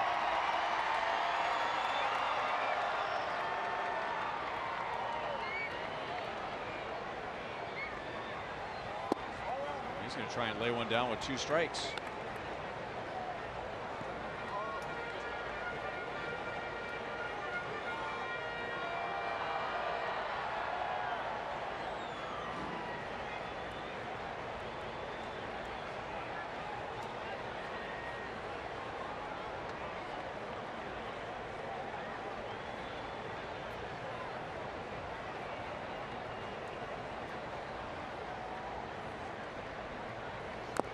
And he bunts it foul for a strikeout. And now he hears the boos from the home crowd. And I wonder if he did that on his own. Wonder. He's a good bunter. Has some confidence that he can do it. Everything's right, except look at the bat angle. He's not out in front. That top hand's got to be out front. You got to get it way out, extend both arms. Had a pitch to do it on. Tim Hill comes running in from the bullpen. He'll get Yoan Moncada.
League spotlight, the second pick for the Royals in the first round this year. The other Florida pitcher, Jackson Kowar, on a roll over his last 3. Overall, 7 starts, 3.86 ERA. Yesterday, 4 shutout innings for Lexington with 5 strikeouts and no walks. And Ryan, remember yesterday we were talking about the South Atlantic League, the Sally League, where Rosel Herrera and Alberto Mondesi once faced each other. That's the league he is pitching in as a 21-year-old. Herrera was the MVP of that league in 2013. So here's Tim Hill. And he faced Moncada last night, and he singled leading off the 7th inning. It was a bloop single to left field, and it was also the beginning of a 7-run inning. The next batter, Sanchez, reached on an error by Escobar, and that ended the Royals' long errorless streak. Then Abreu hit a 3-run home run. Anderson drove in a run. Delmonico hit a 3-run home run. So Hill gets another shot at Moncada, and he's ahead, no balls, 2 strikes. And now Moncada is his second at bat tonight without his glasses. So his first at bat he had his glasses on, and then he's taking them off. He came in tonight hitting .219. That's not what the top prospect in baseball is supposed to be hitting. Good pitch. Exactly. Bust him off the plate. Hill is a ground ball guy too. I mean, sinker, slider, curve. Excuse me, sinker, slider, changeup. 63.2 ground ball rate. It's one of the tops in the American League for a reliever. Roll him up.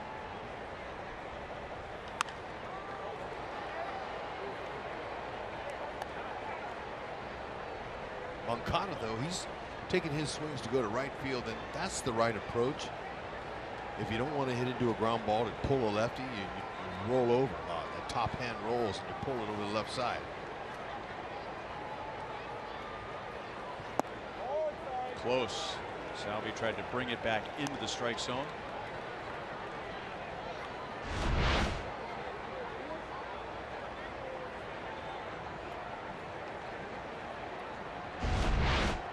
Two and 2. Got that one. Backdoor slider, and he got Moncada looking.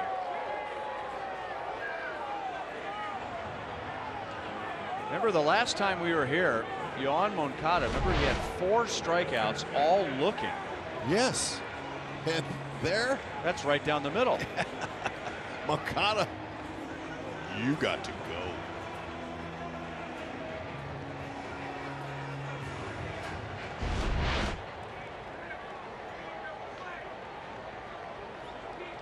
Two down to Yomer Sanchez. And he's up and in again. Tim Hill keeping those switch hitters off the plate. Definitely not down in the zone.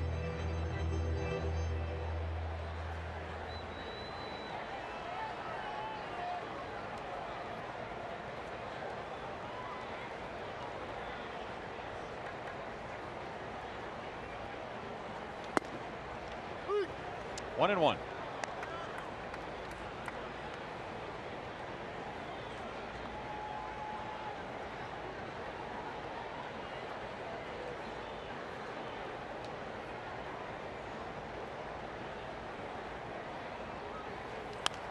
Fouled away. Tim Hill is just such a fascinating story.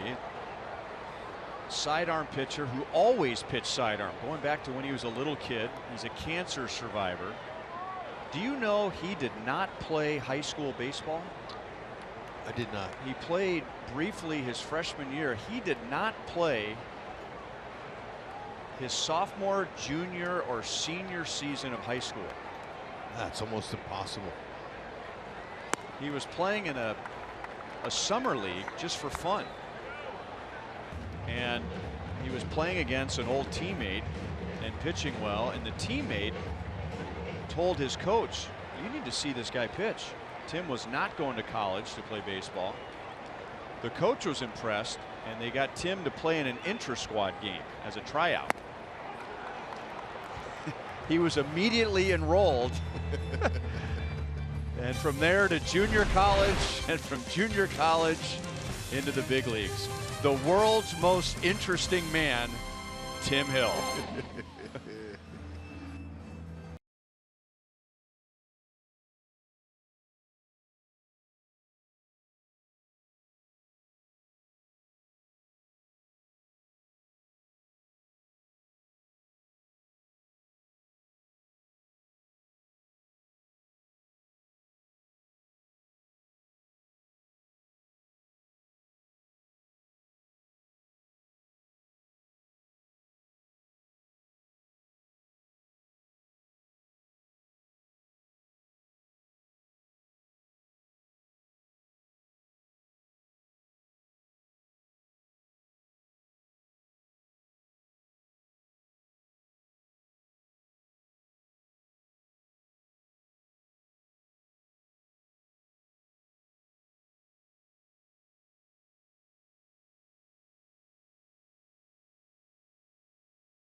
Kansas City on September 30th for Special Day at the K. Every ticket purchase will benefit the special needs community here in Kansas City. Get your tickets at royals.com/special day. Last game of the season, folks. We hope you'll go in there and get those special tickets. This is Genmar Gomez with the top of the order coming up for the Royals.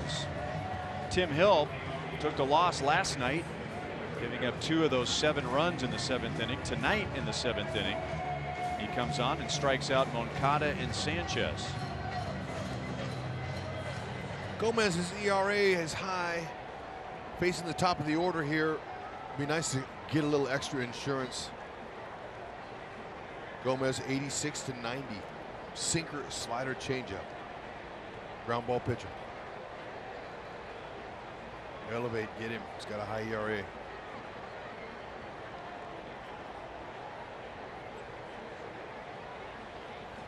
Witt is 1 for 3 tonight. He opened the game with a single. Here's Tim Hill. Nobody warming up in the Royals bullpen, so he might be coming out for the bottom of the 8th with Abreu, Palka, and Garcia coming up. Fascinating story, isn't it? I like it. I mean, I think it's every sidearm pitcher, except for Tim Hill, they have a story. You know, they either got hurt or they threw, you know, with a more traditional arm angle and it just didn't work, so they had to invent something to stay in the game. Not Tim Hill. That's how he threw since he was a little kid. And we told the story before that his late father was told by his buddies, look, he can't throw like that. He's got to figure out how to throw, you know, with his hand up above his head. And his dad installed a clothesline in the backyard and told Tim, look, if you're going to throw the ball, it has to be above the clothesline. Ooh. Witt's down on strikes. And Tim just simply couldn't do it. So that's how he pitched going back to Little League. He played his freshman year in high school, did not play on his high school team his next 3 years. And then we told you how his buddy, who went to Bacone College in Oklahoma, recommended him to his coach after playing him against him in a summer beer league. And the coach gave him a tryout in an inter-squad game, immediately enrolled him. The Royals took him in the 32nd round. He missed the entire 2015 season with treatment for a rare form of colon cancer that took his father's life. And now here he is in the big leagues. Yeah, I had not heard that story, but I sat down with him in spring training this year and just had a nice conversation with him, and I was shocked to find out that he had beaten colon cancer, and the way he told me the story was amazing. That I said, well, man, what were the symptoms? And he said he'd be running in the outfield and he couldn't catch his breath. He couldn't catch his breath, and he took a test and he said, hey, look, we gotta help you out here. You have colon cancer. So, but the fact that he's beat that and become a big leaguer is amazing. Right, and he's doing a good job. Very deceptive with that delivery.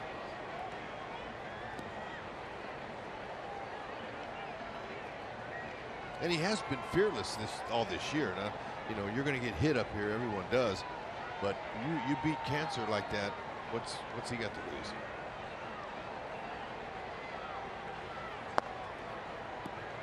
1-1 on Salvi. And now Brandon Maurer is warming up. So, and that happened very quickly. So it looks like it'll be Maurer to get Abreu, Palka, and Garcia.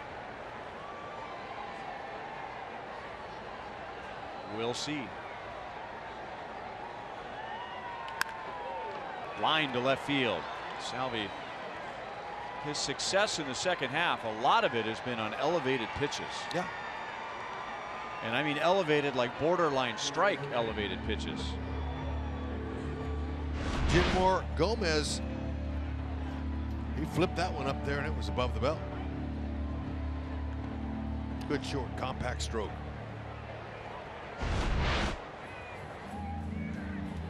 Now Lucas Duda is coming up. Rick Renteria has 4 lefties in his bullpen. He's used one, Xavier Cedeno.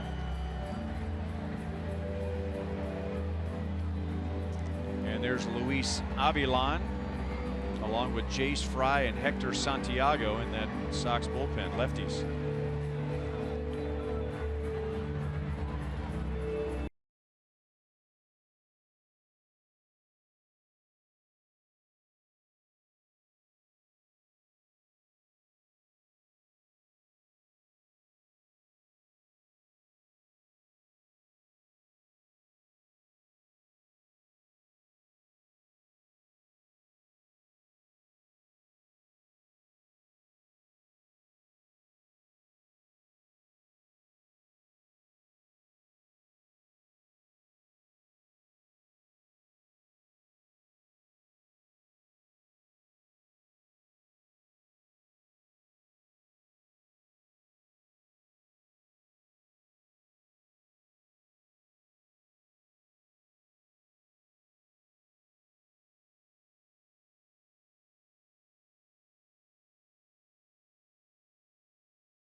How about that?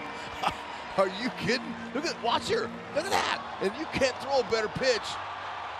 Oh, I couldn't do that. That is Sister Mary Jo Sobiek from Marion Catholic High School, throwing to Lucas Giolito. Oh. One of the first pitches tonight. That was awesome.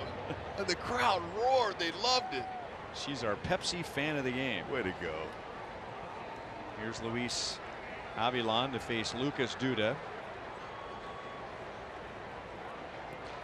Salvador Perez singled with 2 outs against Genmar Gomez.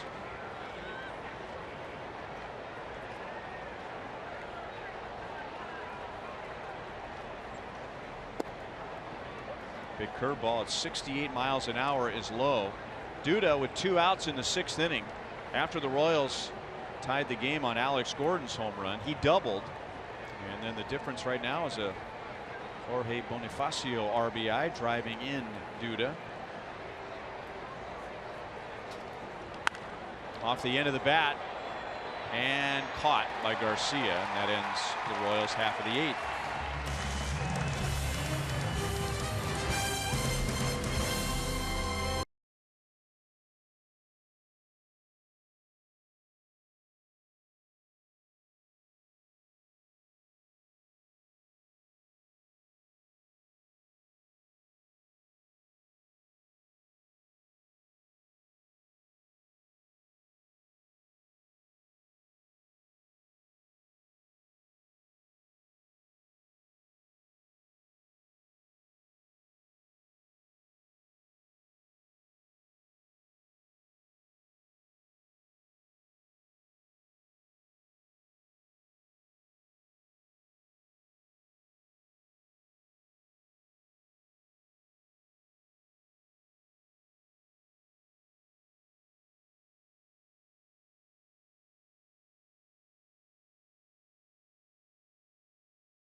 Going further, so you can. Beautiful downtown Chicago. We're on the south side tonight. The White Sox beat up the Royals last night 9-3. Royals took a lead into the 7th inning. Chicago scored 7 and won 9-3. Now the Royals take their lead into the 8th, and Brandon Maurer comes on to take Abreu, Palka, and Garcia, 3-4-5 hitters. Hard fastball, mid to upper 90s, slider change. A lot of sliders lately, and he'll need them here to get this guy out. Be careful.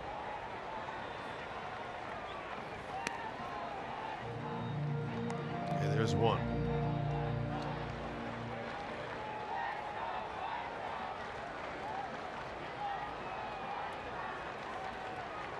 So far, Abreu's just 1 for 3 with an infield single. 1 ball, 1 strike. Abreu, he's guessing, and he's thinking that Bauer is going to use that fastball at some time. That's what he's looking for. He's not looking for that slider. So maybe can he make it 3 in a row? He does. 1 ball, 2 strikes. Abreu doesn't want it now. With 2 strikes, he'll have to. If you're going to throw him a heater, throw it up in the zone. Up. Look at Salvi saying shake. Okay, they're going to go 5 in a row. Or 4. There you go.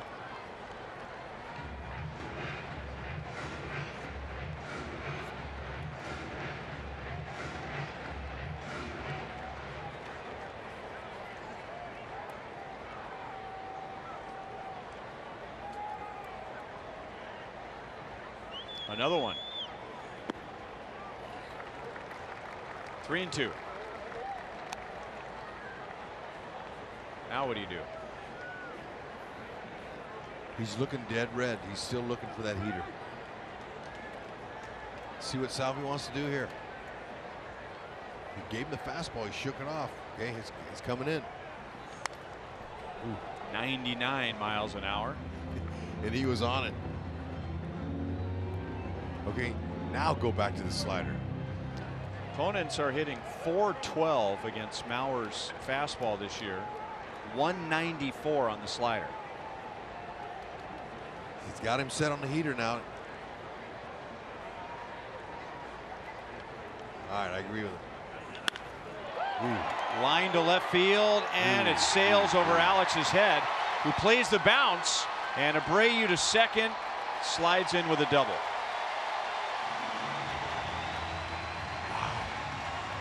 You know, he had to throw that for a strike. You don't want to walk him, and he laced it. I mean, he just flat laced it. I don't know what that was 109.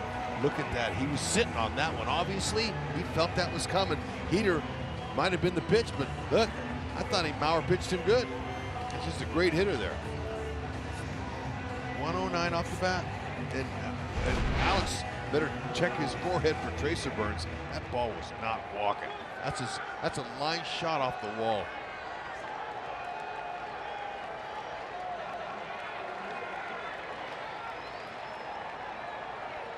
And now Daniel Palka. Good fastball at 96 down.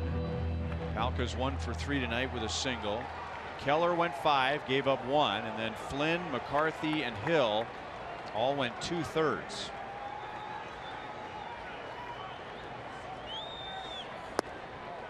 That one's a little low. 1 ball, 1 strike. Jose Abreu had the big hit for the White Sox last night in their 7-run 7th, putting them ahead for the first time, and now he's trying to set the table with a leadoff double. That's back into the crowd, and Mauer's ahead 1-2.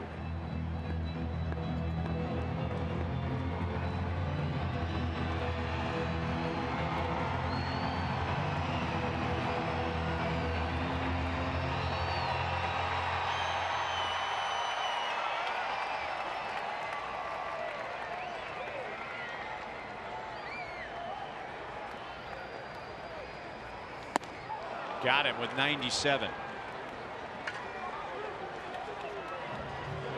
Well, he was 1-2 with Abreu and couldn't quite put him away. And he put Palka away with some heat. I'll say, blew that right by him. 4-seamer, here it is, young man.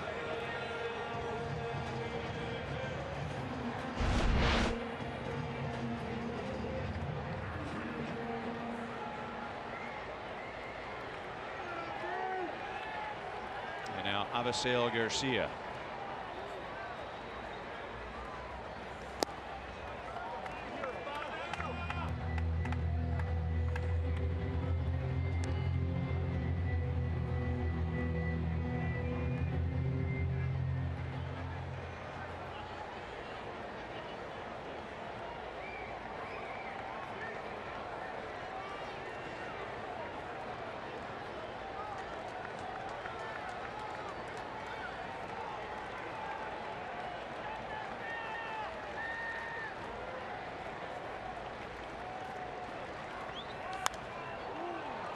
One and one.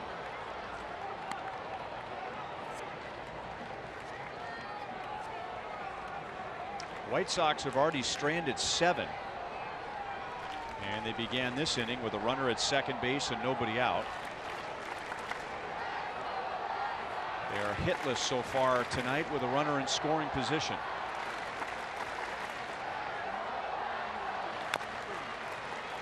And Mauer, against a 3rd straight hitter, is 1 ball, 2 strikes.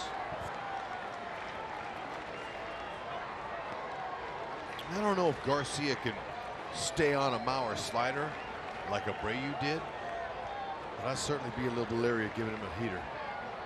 Got him down the count 1-2, see what Salvi calls.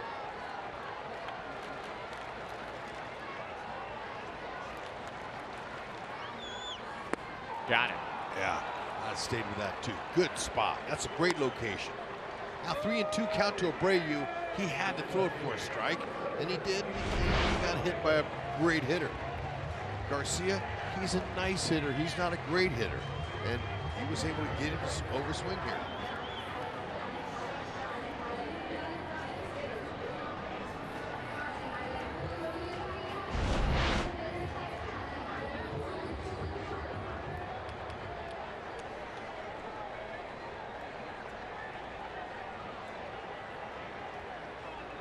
Now 2 down to Delmonico, who has driven in 6 in this series, and Mauer starts him off with a slider.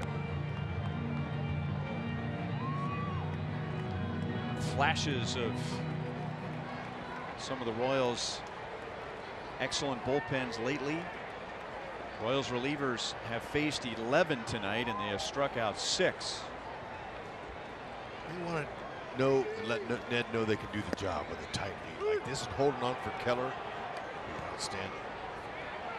And you know, Asmauer yesterday, we've seen you throw some scoreless innings. What is it? He says, well, I'm not throwing a lot of east and west. I'm going north and south. I'm keeping my shoulder in, but I'm throwing more sliders. That was the bottom line. Got him. Look at him. And showing some emotion. I love it. Leadoff double by Abreu, and then Mauer strikes out the next 3. Palka with a fastball, Garcia with a slider, Delmonico with a slider.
Game tomorrow afternoon with Heath Fillmyer and Reynaldo Lopez.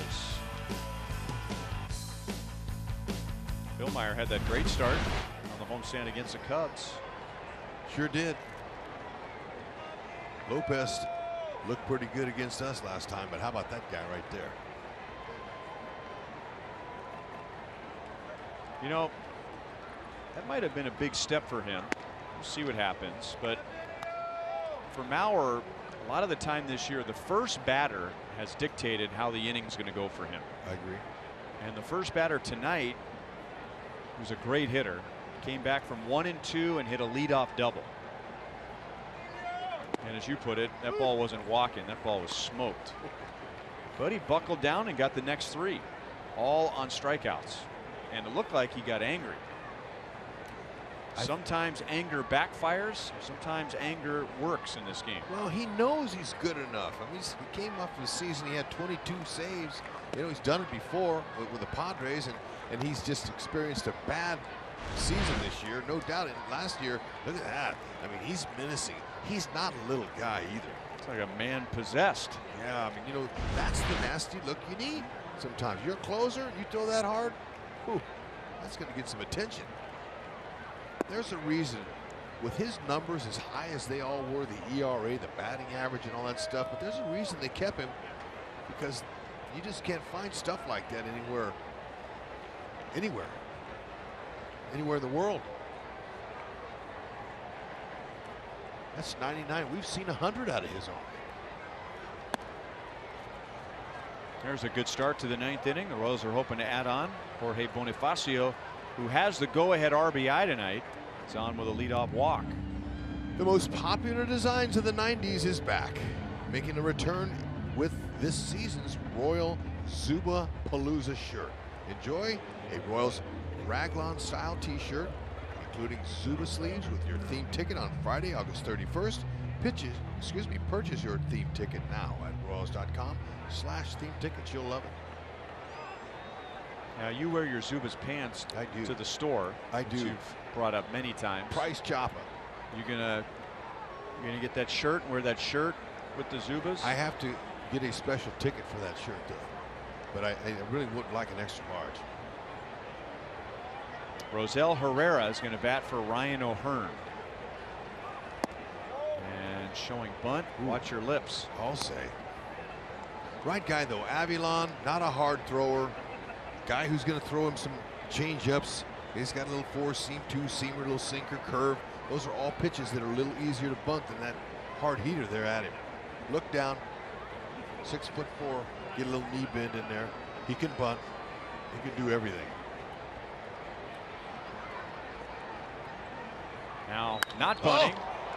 And Rosie didn't quite get it. Put a good swing on it, but it didn't make that nice, crisp sound. May have gotten it down around the end of the bat. One out. He missed it. He's got some pop. He just missed it. We'll see where it in on the bat. But look at that nice little leg load. We don't see that often. That's where a guy gets his power. Yeah. Maybe in just yeah, a little bit. Look like to me it got in on him just a tad. Didn't barrel it.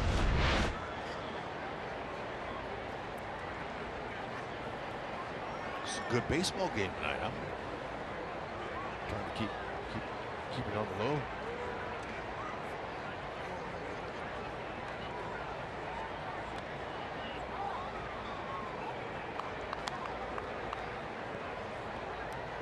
Insurance would be nice.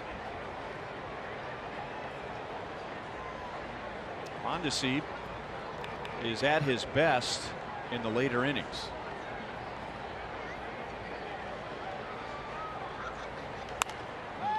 Got him reaching. And Moncada makes a play for the second out. Tonight's copyrighted telecast is presented by authority of the Kansas City Royals and may not be reproduced or retransmitted in any form. And the accounts and descriptions of this game may not be disseminated without the express written consent of the Kansas City Royals Baseball Club. That was Alex Gordon tying the game with a home run in the 6th inning. Jorge Bonifacio, who's standing at first right now, with the Royals in front with an RBI single. 2-1 Royals. And now Avilon to Phillips. That's a heck of a save right there from Kevin Smith to keep Bonifacio out of scoring position. Kidding me? That was on the far outside of the right-handed batter's box. And he missed by a huge margin.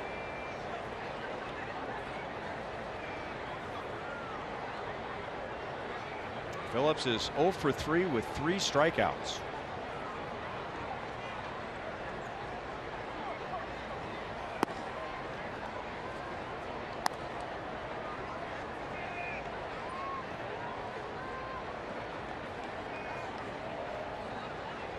Two of those strikeouts were against starter Dylan Covey, and the other against lefty Xavier Cedeno.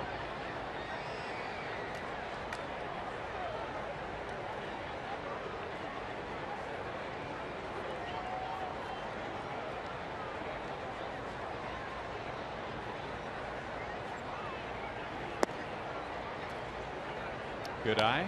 3-0.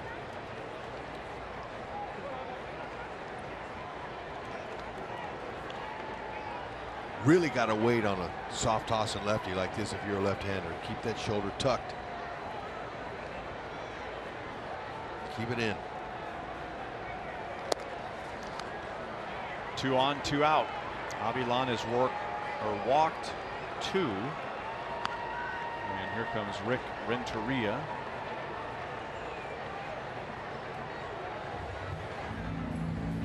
The right-hander out there is Juan Minaya.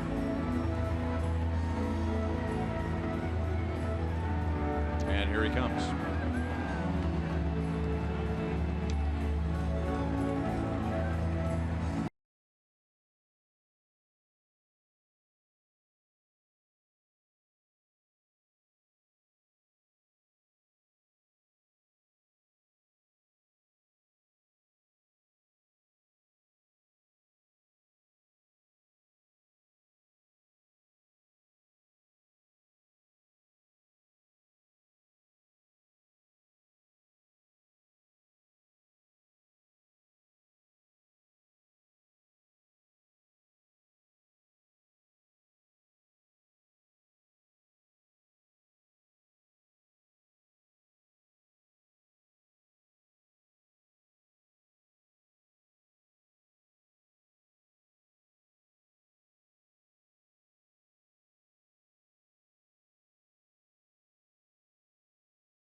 days, Monday, Tuesday, Wednesday, Thursday nights, and then we are down to 3 homestands and 2 road trips. In the next homestand will be another 3-team homestand with the Indians, the Tigers, and the Orioles.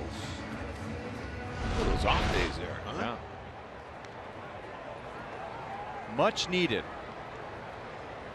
Juan Minaya will pitch to Alcides Escobar. Bonifacio is at second. Phillips is at first. They both walked against Avilan.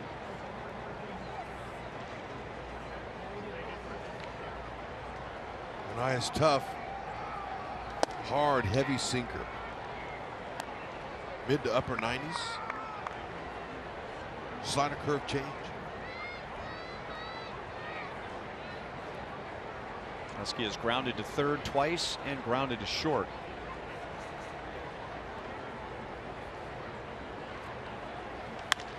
And he lines it into right center field. Garcia was shallow. Bonifacio is going on contact. And the Royals take a 3-1 lead. Hey, there's an insurance run. That's exactly what they needed. Bonifacio, he was off. I mean, going on anything with 2 outs. He got a great break, obviously, and that little 2-seamer, Esky just kind of hit it off the end of his bat. Had he barreled it, Garcia would have caught it. So he hits it off the end. There's a nice insurance run with 2 outs.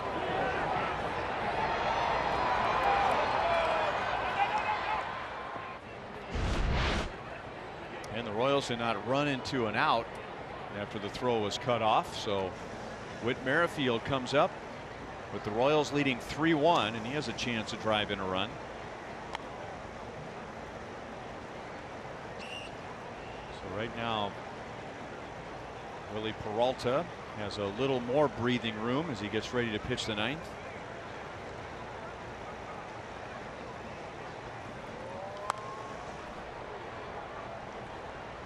Whit has faced Minaya 5 times, and he reached 4 times. 2 hits and 2 walks. That run was charged to Avilan, and Avilan is still responsible for Phillips at third. Escobar takes off, and he's in their standings. So now there's 2 in scoring position for Merrifield. Nice. Give Esky his 7th steal of the year.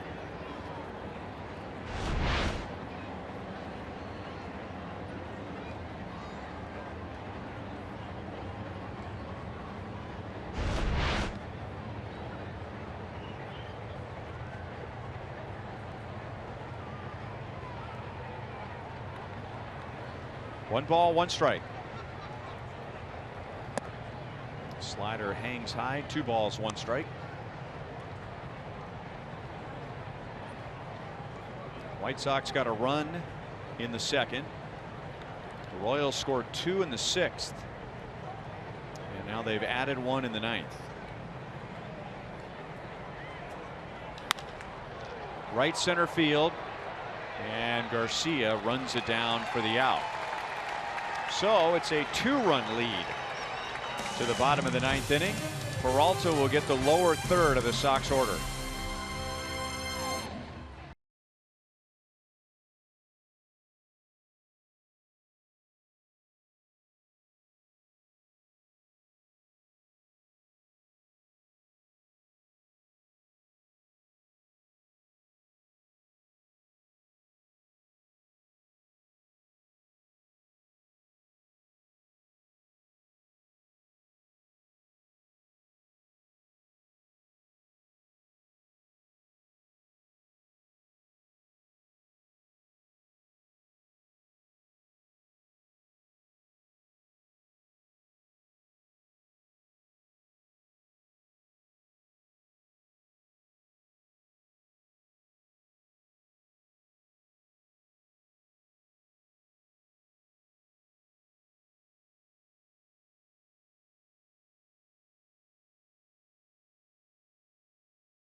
Royals as they are trying to wrap up this win and even up the series. Joel Goldberg getting ready for Boulevard Royals Live. Last night, the bullpen faltered. Tonight, up until the ninth, they have been a huge piece of the puzzle. We'll talk about that, plus a couple of big hits leading to the runs. That we'll hear from Ned Yost.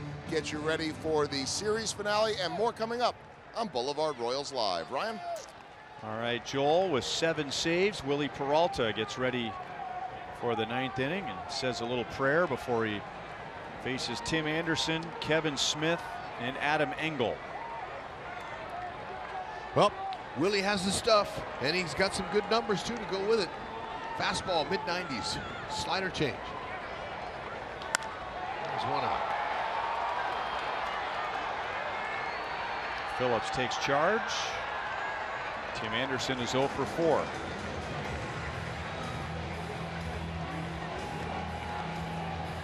Joel mentioned the Royals bullpen. Ryan Flynn, 2/3 of an inning, scoreless.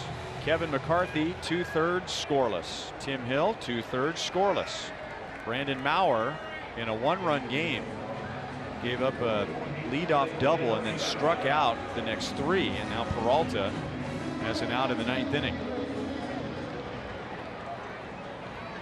Leury Garcia is going to bat for Kevin Smith.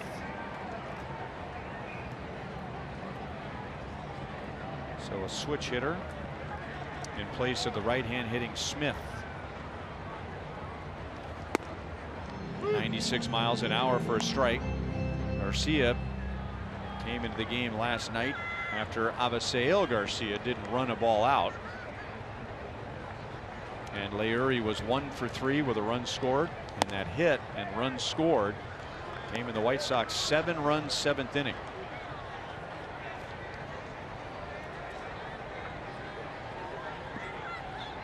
This is the first time Garcia has faced Peralta. In the air to left. 2 outs in the 9th inning. And now another pinch hitter. Omar Narvaez.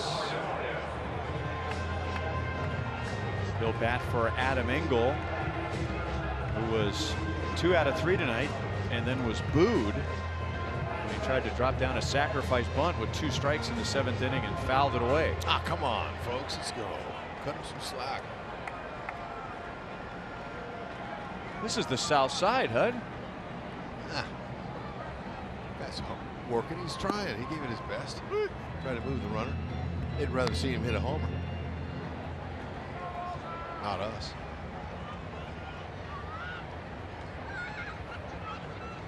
Narvaez was the starting catcher last night. He was 0 for 3 with a walk and a run scored. And Peralta's reduced this game to 1 strike.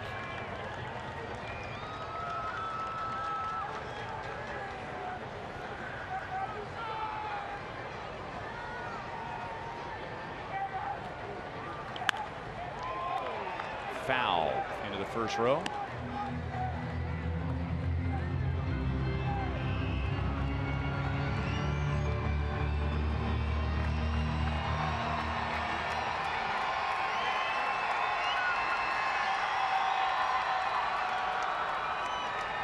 Narvaez is an excellent fastball hitter.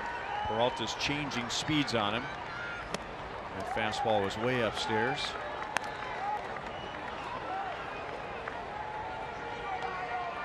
Narvaez has the highest percentage of line drives against fastballs in the major leagues, higher than any other player.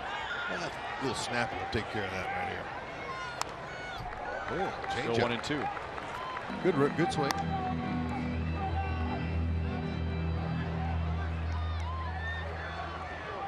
And if you're wondering what that percentage is, 38%.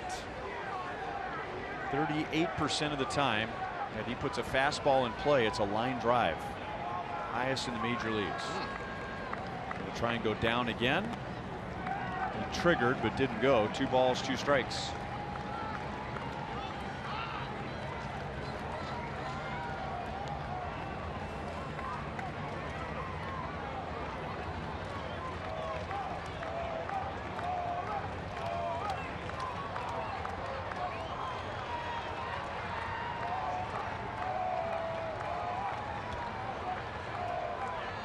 comes the fastball. And this time he doesn't get it. Royals bullpen was excellent tonight. Flynn, McCarthy, Hill, Maurer, and Peralta.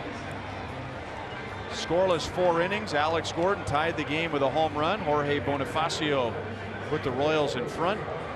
And then Alcides Escobar added some insurance in the 9th. But this is our Dodge drive of the game with 2 outs in the 6th inning to put the Royals in front. You can't sneak a piece of cheese by a hungry Bonifacio. Not there. He's on the upswing now. Duda bringing the mail home from second base. All right, they'll take it. Now they're in action. Loved it. It's fantastic. Gordo with his 8th. How about bad Brad Keller? He was stellar. Yeah. Way to go. And the total combination of everybody doing their job for a W here. We'll go for the series tomorrow. Keller gets the win. He gave up 1 run in 5 innings. He improves to 6-5. Peralta gets his 8th save.